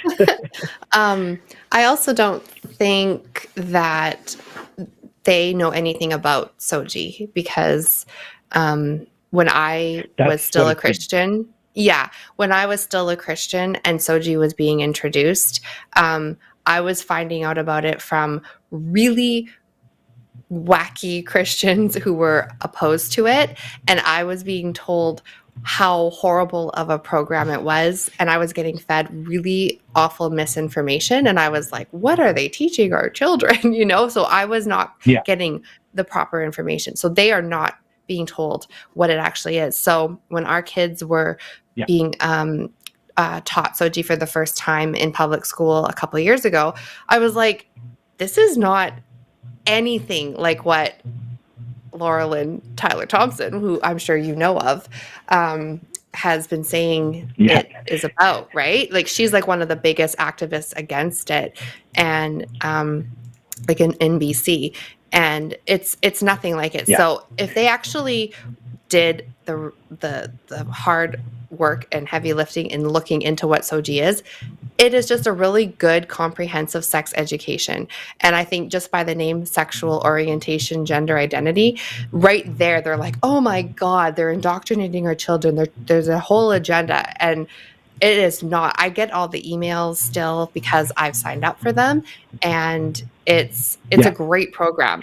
And the lady who created it, like, she's had death threats against her, and it's so sad and sickening because people don't actually want to do the like looking into what it actually is. They just hear what they want to hear and believe what they want to believe. Exactly. And when our kids were being taught it for the first time, we like tuned into the Zoom because we're like, okay, like what is this? And I walked away being like, oh my gosh, this is really good information. And this will be their third or fourth year. And literally, they've come home from school. They've asked us the questions in relation to it. And like everything is completely the same. Nothing has changed. Like, if anything, they're smarter for it and they're better kids for it and they're more educated. And so exactly. Yeah.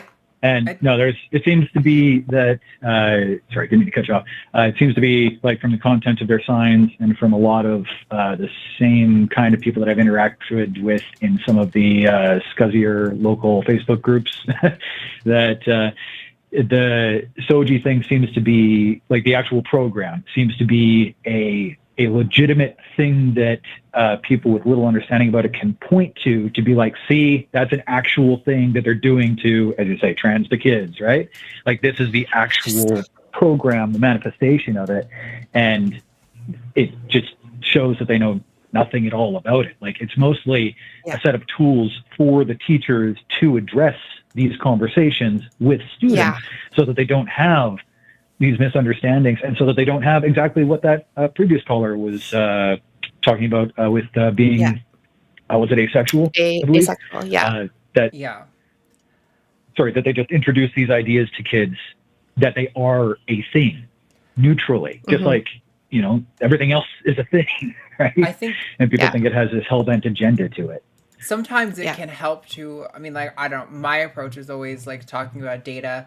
I don't have the specific statistics on hand, but I believe there's a pretty good body of statistics that suggest, everything from like the earlier you start age-appropriate comprehensive sex education, not only do you have reductions in like teen pregnancies and STIs, but I believe also the age that kids start having sex generally trends later when they have better education. Yeah. So it's like, if you actually care about kids not being sexualized from a young age, if you actually care about kids getting pregnant and spreading STIs, then you would advocate for this program. If you actually want kids to, not falsely assume they're transgender, then maybe they should have a good comprehensive understanding of what the fuck it means to be transgender. Like, rather than just have whatever, your pastor teaches you. Yeah. So, I don't know.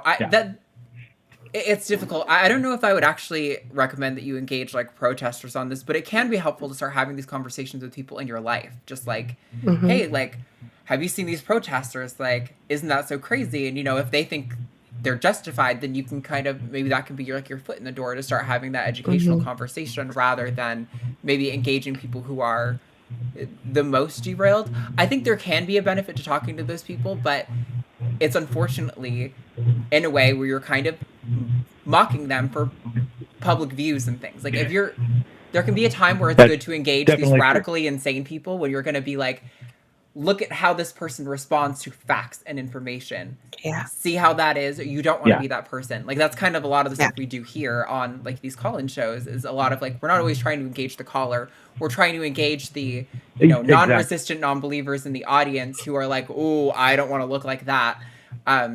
So yeah, I think maybe engaging the protesters is not the best move, but there's definitely other ways that you can help like push your community into like a more sex positive direction. Yeah. So that's sort of it. Like when I go past it every time, I have to, you play out the mental scenario in your head. Like, what am I going to do? Am I going to go to yell at these people? Am I going to try and convince these people with facts? Am I going to stand there with a sign in front of them and exercise my right to protest or do a counter protest across the road or, and for exactly that point, like not to necessarily address them, but just to counter the propaganda,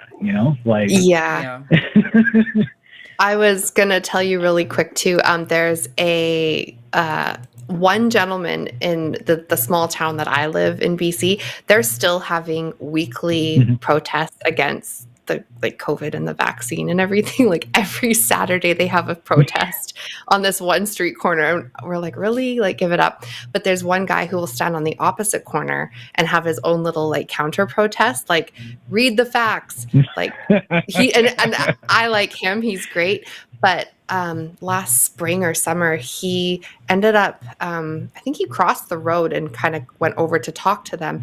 And he ended up getting pushed into traffic and getting hit by a car. And no. yeah. And so he survived, Yeah, okay. but he ended up going to the hospital, and it was like all over our small town news and everything. So just be super careful, because the people who are left at this protest, there's like maybe 40 of them who still gather every week. And so it wasn't like a huge mob or anything. They're pretty tightly knit by now. Yeah, exactly. It's like this has become their social thing. So, so just be careful if you decide to do that. Thank you. That's a great point. That kind of illustrates a blind spot in my arrogance, most likely, because I'm just like, you have the best of intentions. And I've done martial arts my whole life. So, or not my whole life, but I did a bunch of martial arts when I was younger. So you tend to overestimate your abilities, especially when you get older and you haven't done things in a while. So that's just a good point to bring up, that anybody can push you in front of a fucking truck. Yeah, exactly. Yeah. So. Yeah. So. Yeah. Well, okay. I'm really glad you called. Sorry, I don't want to make this. Sorry, can I just bring one more quick point? Sure. Okay, just to the end of engaging where it might matter more. I've never been to a school board meeting, but I understand that's where a lot of these protesters go and the protests go on. Is there like good to be done there by showing up? Yeah, absolutely. School boards right now have become a place where radical, deranged conspiracy parents have gotten an unfortunately stronghold. What people underestimate sometimes how easy it is to gain power in like local offices.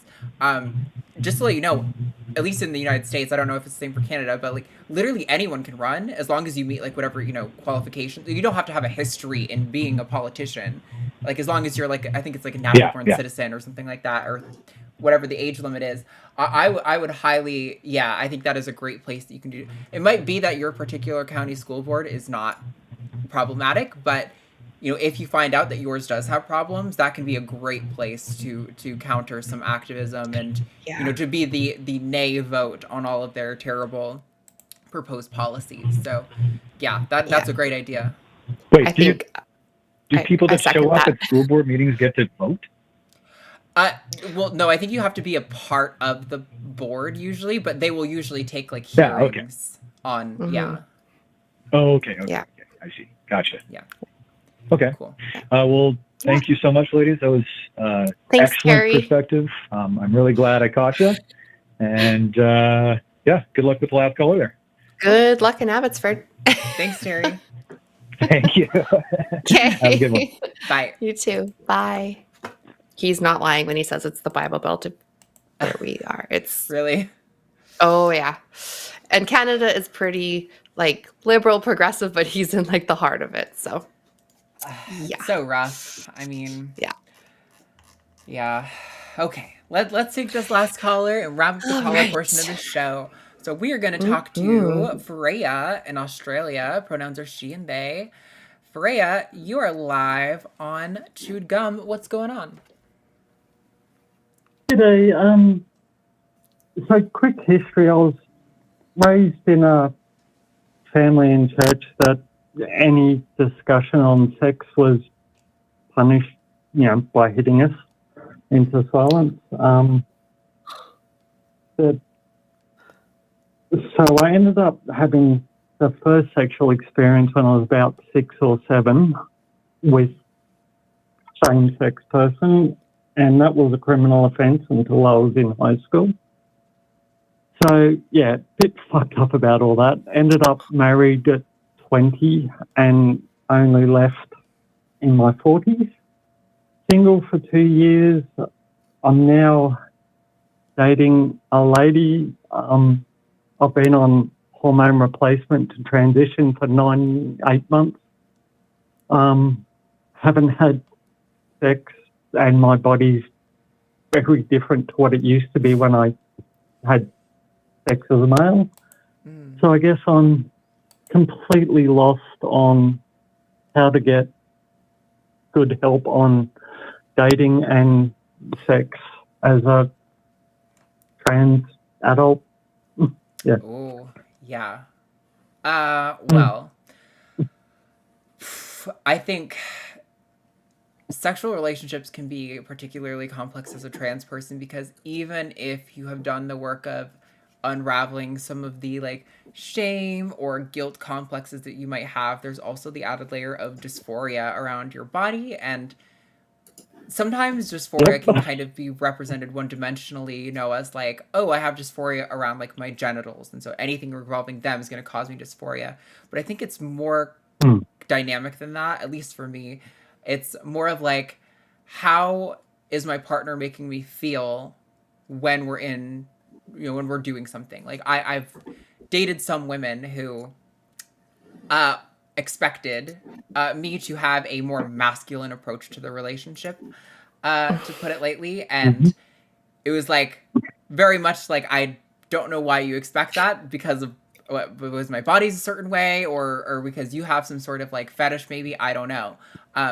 But that's just not how I work personally. And so I think it's really important to just try to really stay in tune with your body and your mind and kind of like what feels right and what feels wrong, and to really just not rush it. Like, I think coming from like the sort of, you know, purity culture element, there's kind of this expectation that sex is like a pump and dump, and like anything outside of that is just kind of like peripheral and not actually sex. But I'm very much a big advocate that sex is, you know, anything that you want to do that's intimate like that with a partner. It can be so many different things. And I think it's really important to just kind of try to let things be where they are, and to also really important message, not to be afraid of voicing those concerns to your partner and being like, actually, I don't like that. That doesn't feel okay with me. Like, I don't like the way this is happening right now, or whatever. Not being afraid to like let that happen, because, you know, from your partner's perspective, maybe you're engaging in some sort of body language, but nobody's a mind reader and nobody's going to get it right every time. So you definitely, it's important to, I think, verbalize your needs in that environment. But yeah, I don't know that it's even necessarily a trans specific question. Like, I feel like, yeah, like Stacie, if you want to hop in on that, I feel like, I'm just thinking too, like if how you were treated as a child, like you said, having like talking about sex resulted in, did you say you got like hit? Is that correct? Oop. Hello? Freya, are you still there? Hello. Oh, there we go. Yeah. Hi. Oh, good. I'm still here. Yep. Okay. Yeah. So First response, they'd always shout me down. Second response was to start hitting until I shut up. yeah, so I think like that will definitely have some really negative effects to your outlook on sex. No, like I think for anybody. Yeah. So I don't like Arden was saying, like this isn't just like a trans specific thing. If that's how I was treated as a child, I think I would look at sex as like, okay, this is obviously really bad. This is dirty. This is something I shouldn't be doing or talking about, and that would just give me a really negative outlook on it in general. So, I think, I don't know if you've had any like counseling or therapy just in regards to any of this. That would also be a really good place to start, just to get over that, because doing that to a child for anything, but especially for something as major as sex, that does not put a good taste in their mouth, to look at it. And like I'm even like my son, when he was in grade 2, his teacher said to all the kids one day, like she like laid into them, like, and he was at a Christian school at the time, but she laid into them like, none of you are allowed to have crushes on anyone. You are not to have any kind of like romantic. Oh, she didn't really say romantic, but she was like, there's no crushes allowed. And before that, he had a crush on a little girl in kindergarten. And after that, I asked him in grade 3, do you have any crushes? And he burst into tears because it was like she took this part of a natural thing in childhood and like ripped it away and made him feel so much shame. So like I've just like, and all she did was just like lay into them saying like, you are not allowed to have crushes in this classroom. You are not allowed to like each other. I will not stand for that. And so that was something that I was like, oh my gosh, like what? So I'm even dealing with the effects of that. And it's been 4 years and I don't like that. Like, I don't care who he has a crush on, but that was just one conversation. So the fact that you were treated that way as a kid, just asking about sex, that's going to have long-term effects on how you view it. So, yeah, definitely. Yeah, it's such a sensitive thing that if you don't treat it right from a young age and you treat it as something dirty or bad or we don't talk about, that's going to carry into your adult years for sure. Yeah. This may sound like a dumb question, but it's actually okay to talk to my psychologist about sex. Oh, yes. Yes, absolutely. 100%. 100%. That is like the person you should talk to about that.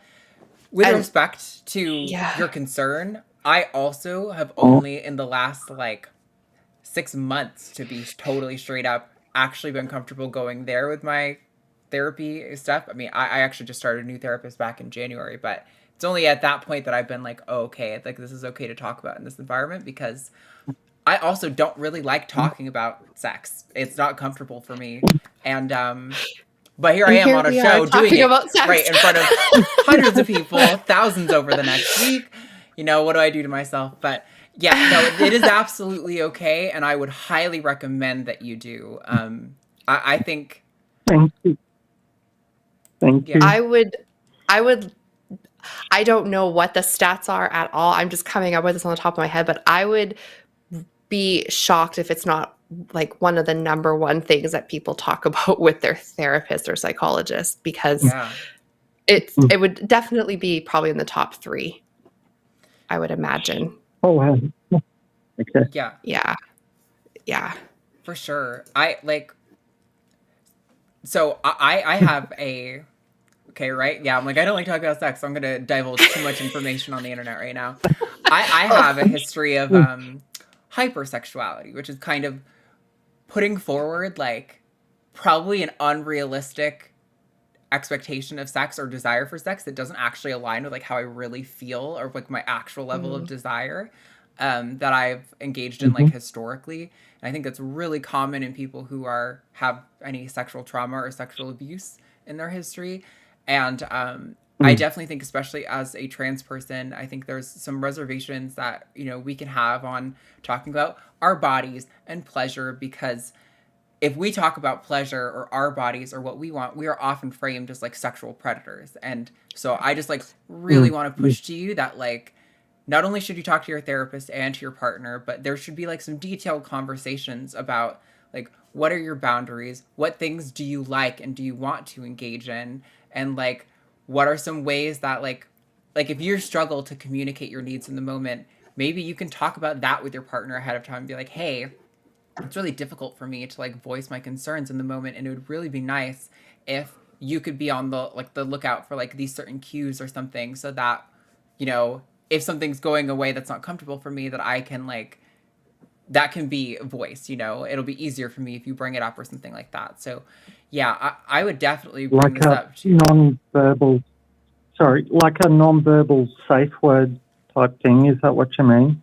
Sort of, yeah. I mean, like, it doesn't necessarily have to be even like a specific thing. Just kind of like letting your partner know that like it's hard for you to voice your concerns and you need them to like be regularly checking in. Like, hey, is this okay for you? Like, are you comfortable with me doing this? Like, those kind of things are, a lot of people think it's going to take away from sex, but personally, I think it's kind of sexy when your partner actually gives a fuck about you having pleasure in the experience, right? Like, yeah.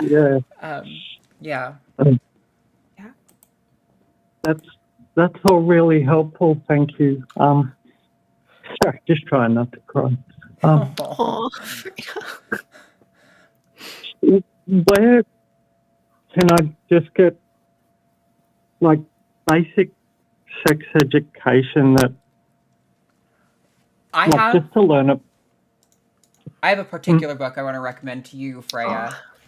Thank It's you. called Mating in Captivity by Esther Perel.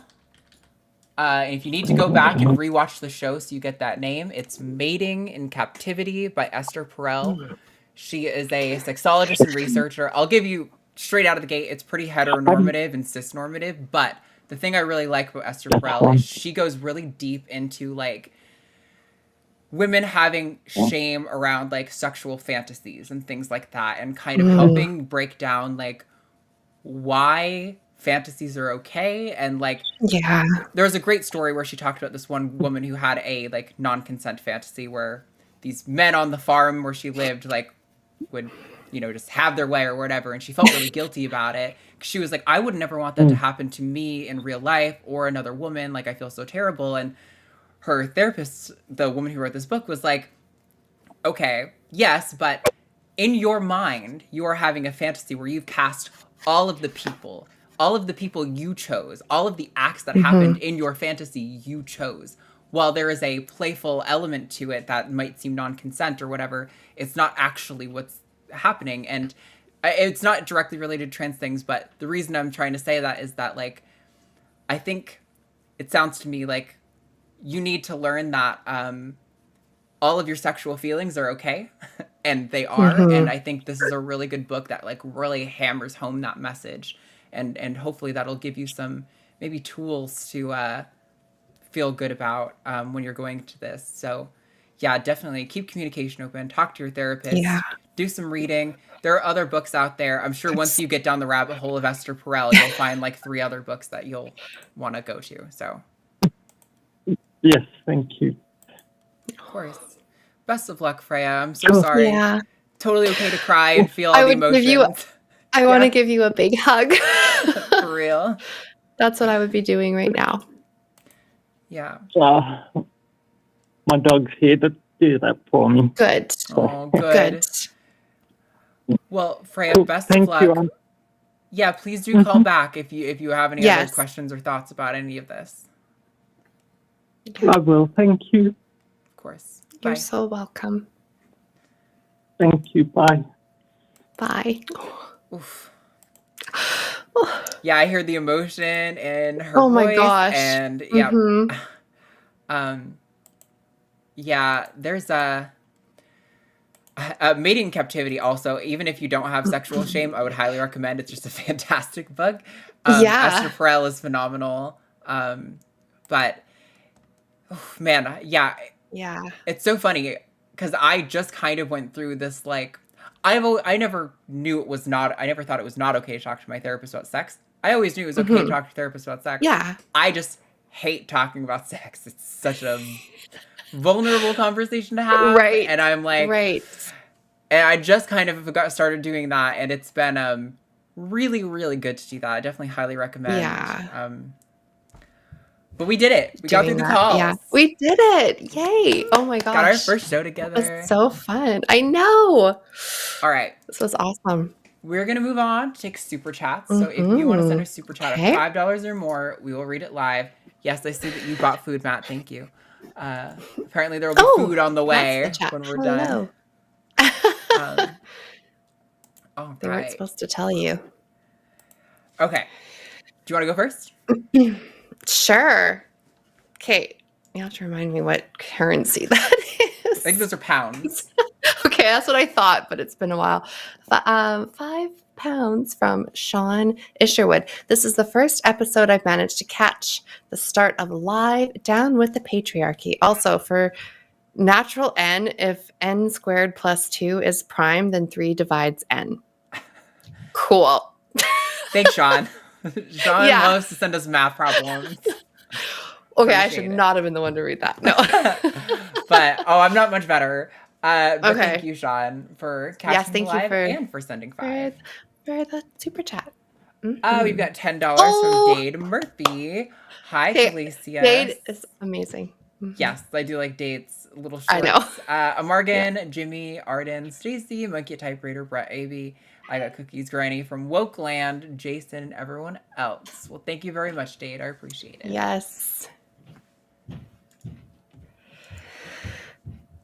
Okay, $10 from Cluckenvar. Did I say that right? Sounds right. Been loving Chewed Gum. I think this show is super important. Shout out to Faya Halo, who takes the time to timestamp the calls on pretty much every episode of The Line. You rock. Yes, that's 2 shout outs. And there's like, I look for those timestamps. There's times where I'm like, oh, I want to go back and watch that call. So thank you for doing that. Yeah. Thank you very much. And yeah, totally down to shout out Faya again. Excuse me. 666 from Hell's Bells. Hi, Stacie. Hi, Arden. This is a great show, and thank you for all you do for the community and for your support of RFR. Fundraiser May the 4th. Yes! Yay! Keep your eyes out. That fundraiser is going to be coming, and we are so excited to participate in it again this year. Hopefully, it'll be bigger, more badass, and more impactful than even last year's was. I think we can do it. Yeah. We've got the hype. The line's been growing, so we've got more people here to pull from who will be motivated to participate. It was so much fun last year. $6.99 from some really pretty redhead. My mommy, D. Murphy. Great show, ladies. I enjoyed it while in the YVR Airport Lounge. Pink Heart, important conversations. Yeah, she's on her way to San Francisco right now. So thank you for watching on your layover. Yes, thank you so much, D. Hope you have a safe flight. Yeah. $10 from Lily Musai. I appreciate this program touching on subjects that I feel I've been made to feel ashamed about. Thanks to everyone at the line for Chewed Gum. Yeah, I'm super happy. We've been talking about doing a show like this for so long. We were gonna move it to like a secondary channel just because we've been struggling with some monetization things lately, and I think this show is probably due to be a bit of a victim to that just for the nature of the content. Geez. But it's also hard because like this is important stuff, and like I don't want to I hate talking in like the code that we do on like, you know, Instagram and TikTok where we're like segs or like segs. Yeah. I'm like, oh God, it's disgusting. And so like I just kind of want to say it how it is, but yeah, it's hard. Yeah. Agreed. $5 from the Raven 200, he, him. Everyone be sure to support The Line and definitely Stacie's Mom podcast. Aw, thanks. Or I'll do an evil laugh outside your house late at night, Jimmy. Eat glass. I love his burns. Eat glass. Oh my God. That's such an intense. I know. Thank you for the shout out. Yeah, definitely go check out Stacie's Mom podcast though. If you haven't yet, go subscribe right now. Or you're a big butthead. $5 from Monkey a Typewriter. Every time I hear a purity culture talk, I keep thinking of how reminiscent it is to evaluating livestock. We still talk about women like grading beef. Yeah. I mean, it's kind of like, you know, I think he was at least self-aware, but the caller who was mentioning, you know, wanting a wife who was like sexually pure. It really does feel like, you know, like, oh, I'm looking for like the right livestock for my farm. And no hate, I don't think he really believes that women are like that, but like, no, it's unfortunate. Struggling. Yeah, the way purity culture like shapes your, you know, the way you talk and think about things. It's really unfortunate. Yeah. Yeah. I think I should have said too, and hopefully he's watching or will rewatch, but I think if you're that hung up on it, it's almost like have a don't ask kind of thing. Just be like, it's really none of your business too. Unless there's something that you need to tell them that's important that might affect them. But also I don't know. Like I didn't actually ask my husband, like, how many women? Tell me your number. Like nothing. It was just sort of like, okay, I know you're not a virgin, but I don't really need to know any more of the details.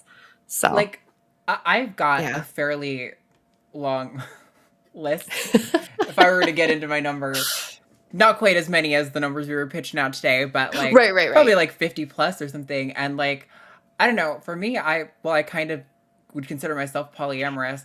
I'm quite comfortable with a single partner. I don't know. I like connection with people. I don't feel like I need Yeah. to have certain like a certain amount or whatever to be fulfilled. Yeah. And I don't know. It's just, like so weird to me. It's definitely a personal insecurity thing because like Right. nothing about my sexual past has in any way affected my relationship with like Matt or like, you know, or No. his conception of like me or anything like that. And so Exactly. the notion that it Yeah, has and- to is just, yeah. No, and that's what I was saying too. Like, his past has not affected our relationship. So, Right. yeah. Okay, I think, is this me? Yeah. Yeah. $4.99 from Poor Claire. Why do proto-natalists want more immigration, or why do they complain about kids taking their jobs? Immigration benefits economy in the same way. So. Oh, okay. I see what you're saying. If you want to have more people, you could just have more immigration rather than making people make babies. Yeah. Point. Yeah. Yeah. Cool. $5 from SJL. I could share my deconversion, but it's boring. No drama, no trauma. Also grew up male and Catholic, so SOX sucks. Equals bad. I'm looking where the O is in the same place as the E on the keyboard, but opposite places. So maybe they just made it in the wrong. I don't know. Or are you talking about the Red Sox? Okay. I don't know. I don't know. That's what I was thinking too. Yeah, not sure what you mean. It's weird though. I went to college in Rhode Island in like southern New England for like 5 or 6 years. There's a lot of Catholics there, and a lot of them don't have like they don't take it very seriously, which is so strange. Like to me. Catholic or sex? Like they don't take their Catholicism seriously? Yeah, they don't take the Catholicism seriously. Yeah. It's a weird... Yeah. I don't want to speak for Catholics because I'm not Catholic and I don't know the statistics or anything, but it was just so interesting seeing how so many Catholic people I knew were like, yeah, I don't really believe anymore, but like I don't know, it wasn't really a bad experience. It was just kind of like where we went on Sundays, and I'm like, right. Oh, that nice. Seems to be a lot of like most Catholics. Yeah. But then you get the odd Catholic where you see like they have a bunch of kids. They follow the whole like you can't do birth control or even like tracking their fertility. Like that's a form of birth control that a lot of them will not do. But yeah, for the most part, it's just they go to church on Easter and Christmas. Yeah, it's just interesting that they get away with that more than it seems like other denominations, but maybe I'm just really making that up and that's not like a real statistic. Oop, I tried that. There we go. $20 from Erika America. Thank you. Yes, thank you so much. Also, there was a super chat that I thought I got in, but wait. What? I saw one pop up in the chat that we haven't gone through. Here we go. It somehow one of them like disappeared in front of me when I was trying to add it to the queue, so I was like, "What's going on?" That's $5 the one from the Raven 200. Clears throat. Stacey's mom has got it. I'm not gonna sing. FYI. Yeah, Stacey's don't. mom has got it going on. Stacey's mom's got it going on. Stacey's mom's got it going on. There we go. Yes. Thank you. I have so many people just sing that to me. Right. Like all the time. They're like, "Oh, your name's Stacie," and then they start singing it. I'm like, yeah, I have never heard that song before in my life. Right. Totally original. Mm-hmm. $4.99 from Poor Claire. Let women do what they want and let people come into the country. Solves that problem, but even if freedom would destroy economy, I value liberty more. That's probably like a secondary one to the one she sent before, maybe? I don't know. Sure.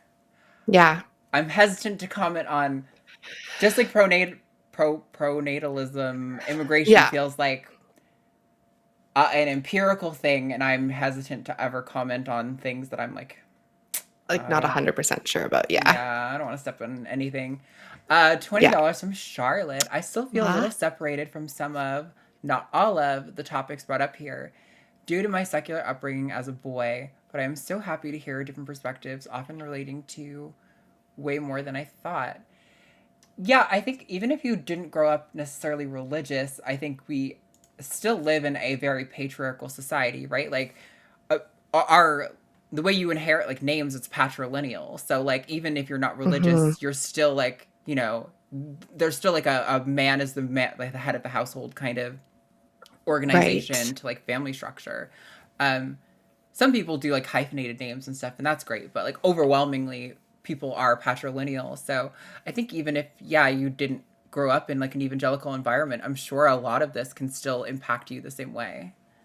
Mm-hmm. $10 from Charlotte. Team Women, we've got 5 days left of March. LOL. Right. It's like Women's Thank History you. Month or something. Yeah. Right. $5 from Andy Placeris. Hopefully I said that right. This show has quickly become my favorite show on the line. Oh, I'm so glad. That's awesome. That's so nice. It's definitely because we're here, right? Yeah. Yeah. Thanks.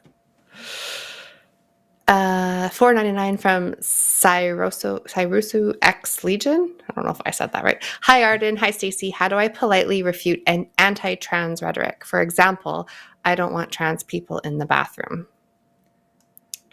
I mean, you asked a very broad question. I'm going to ask that you maybe call transatlantic because it's just like such a massive topic. Anti-trans rhetoric, it could include like a million things.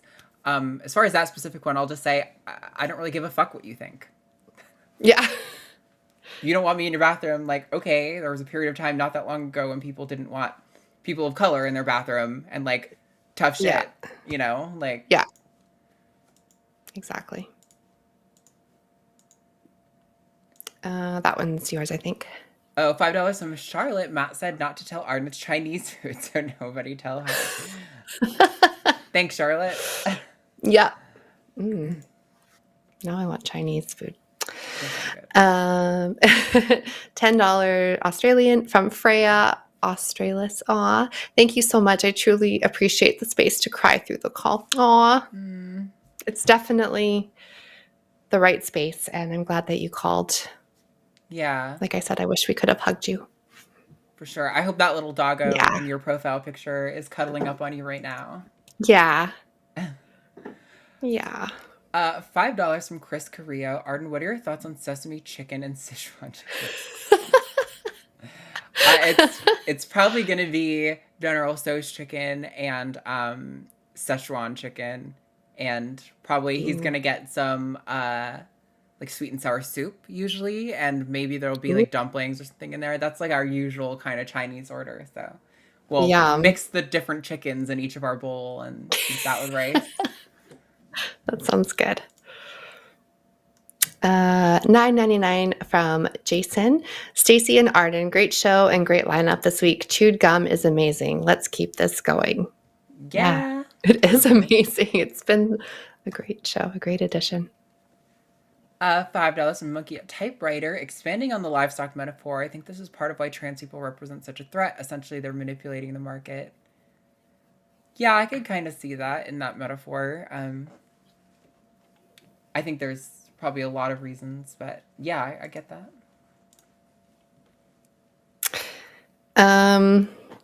5 something from Eve. I don't know. How do you say that? Ifja? Yeah. Something. Someone with a really cute emoji. I love the new show. It seems to be slowly healing the bad view on sexuality that I grew up with. Excited for everything coming up on Chewed Gum. Yes, we are too. Yeah, for real. Yeah. 5 Canadian from Jason Freer. Amazing call, Sine. Wow, do I ever need a Jason is amazing. He's one of our patrons. He's a friend. He's fantastic. So thank you, Jason. Oh, great. Yeah.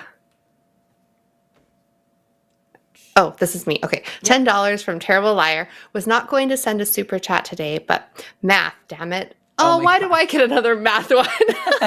The remainder of what? N? What is that little? What is that? I couldn't tell you. I don't know. Okay, thanks. N pointy 2/3 is either 0 when n is divisible by 3 or 1. If n pointy thing 2 plus 2 is prime, it is not divisible by 3, so the remainder cannot be 1. Why? Like, why? Yeah, that's great. They hate us, for sure. Oh my God, I hate math. 5 Canadian from Terry Day Wispelair. I forgot to end my call with a joke. Why do triceratops make the best lovers? They're always horny. Okay. I don't know if I would consider that the quality of the best lover, to be honest, but I appreciate the joke. Yeah. No kidding. $4.99 from Jason. Team General Cao Chicken. Sweet. Cao Thank you, chicken. Jason. Yes. Okay. And that, everybody, is the last super chat. So before we do a wrap up, Stacie, do another shout out for your channel, where they can find you and all that stuff. So the Stacie's Mom podcast on YouTube, Stacie with an IE. And that's where you can find us. Me and my mom, we're there on Monday nights, live, 5 p.m. Pacific. And it's a really fun time. We just have a great show. So yeah, come on over. Yes, it is Subscribe. great, and you should Ring the definitely bell. go watch it. Yes, do all the things. Thank you. Thanks again to Just for Call Screening. Thank you to all the mods. I see Rochelle and Cookies, and I think I saw Dylan, and Steph earlier. Thank you guys for helping me on the chat, keeping it all respectful and on point. And thank you to the callers today. You guys were great. We had awesome conversations. Yeah, we did. It was really great. I really liked being here, and hopefully y'all will have me back soon. I say y'all. I'm talking like to the ethereal Eve and Alyssa who are like the OGs for this show. But yeah, thank you guys so much. I really appreciate you all, and we will see you all next week. Okay, bye. Hey, bye. Ooh. Oh, there's the song. I couldn't hear the song. Okay. If you want to get your name scrolling up the side of that list there, go to patreon.com/calltheline. It is the best way to support the line on our Patreon. Please go do that. We appreciate you guys so much. And we will see you all next week. Grind don't stop. Peace out.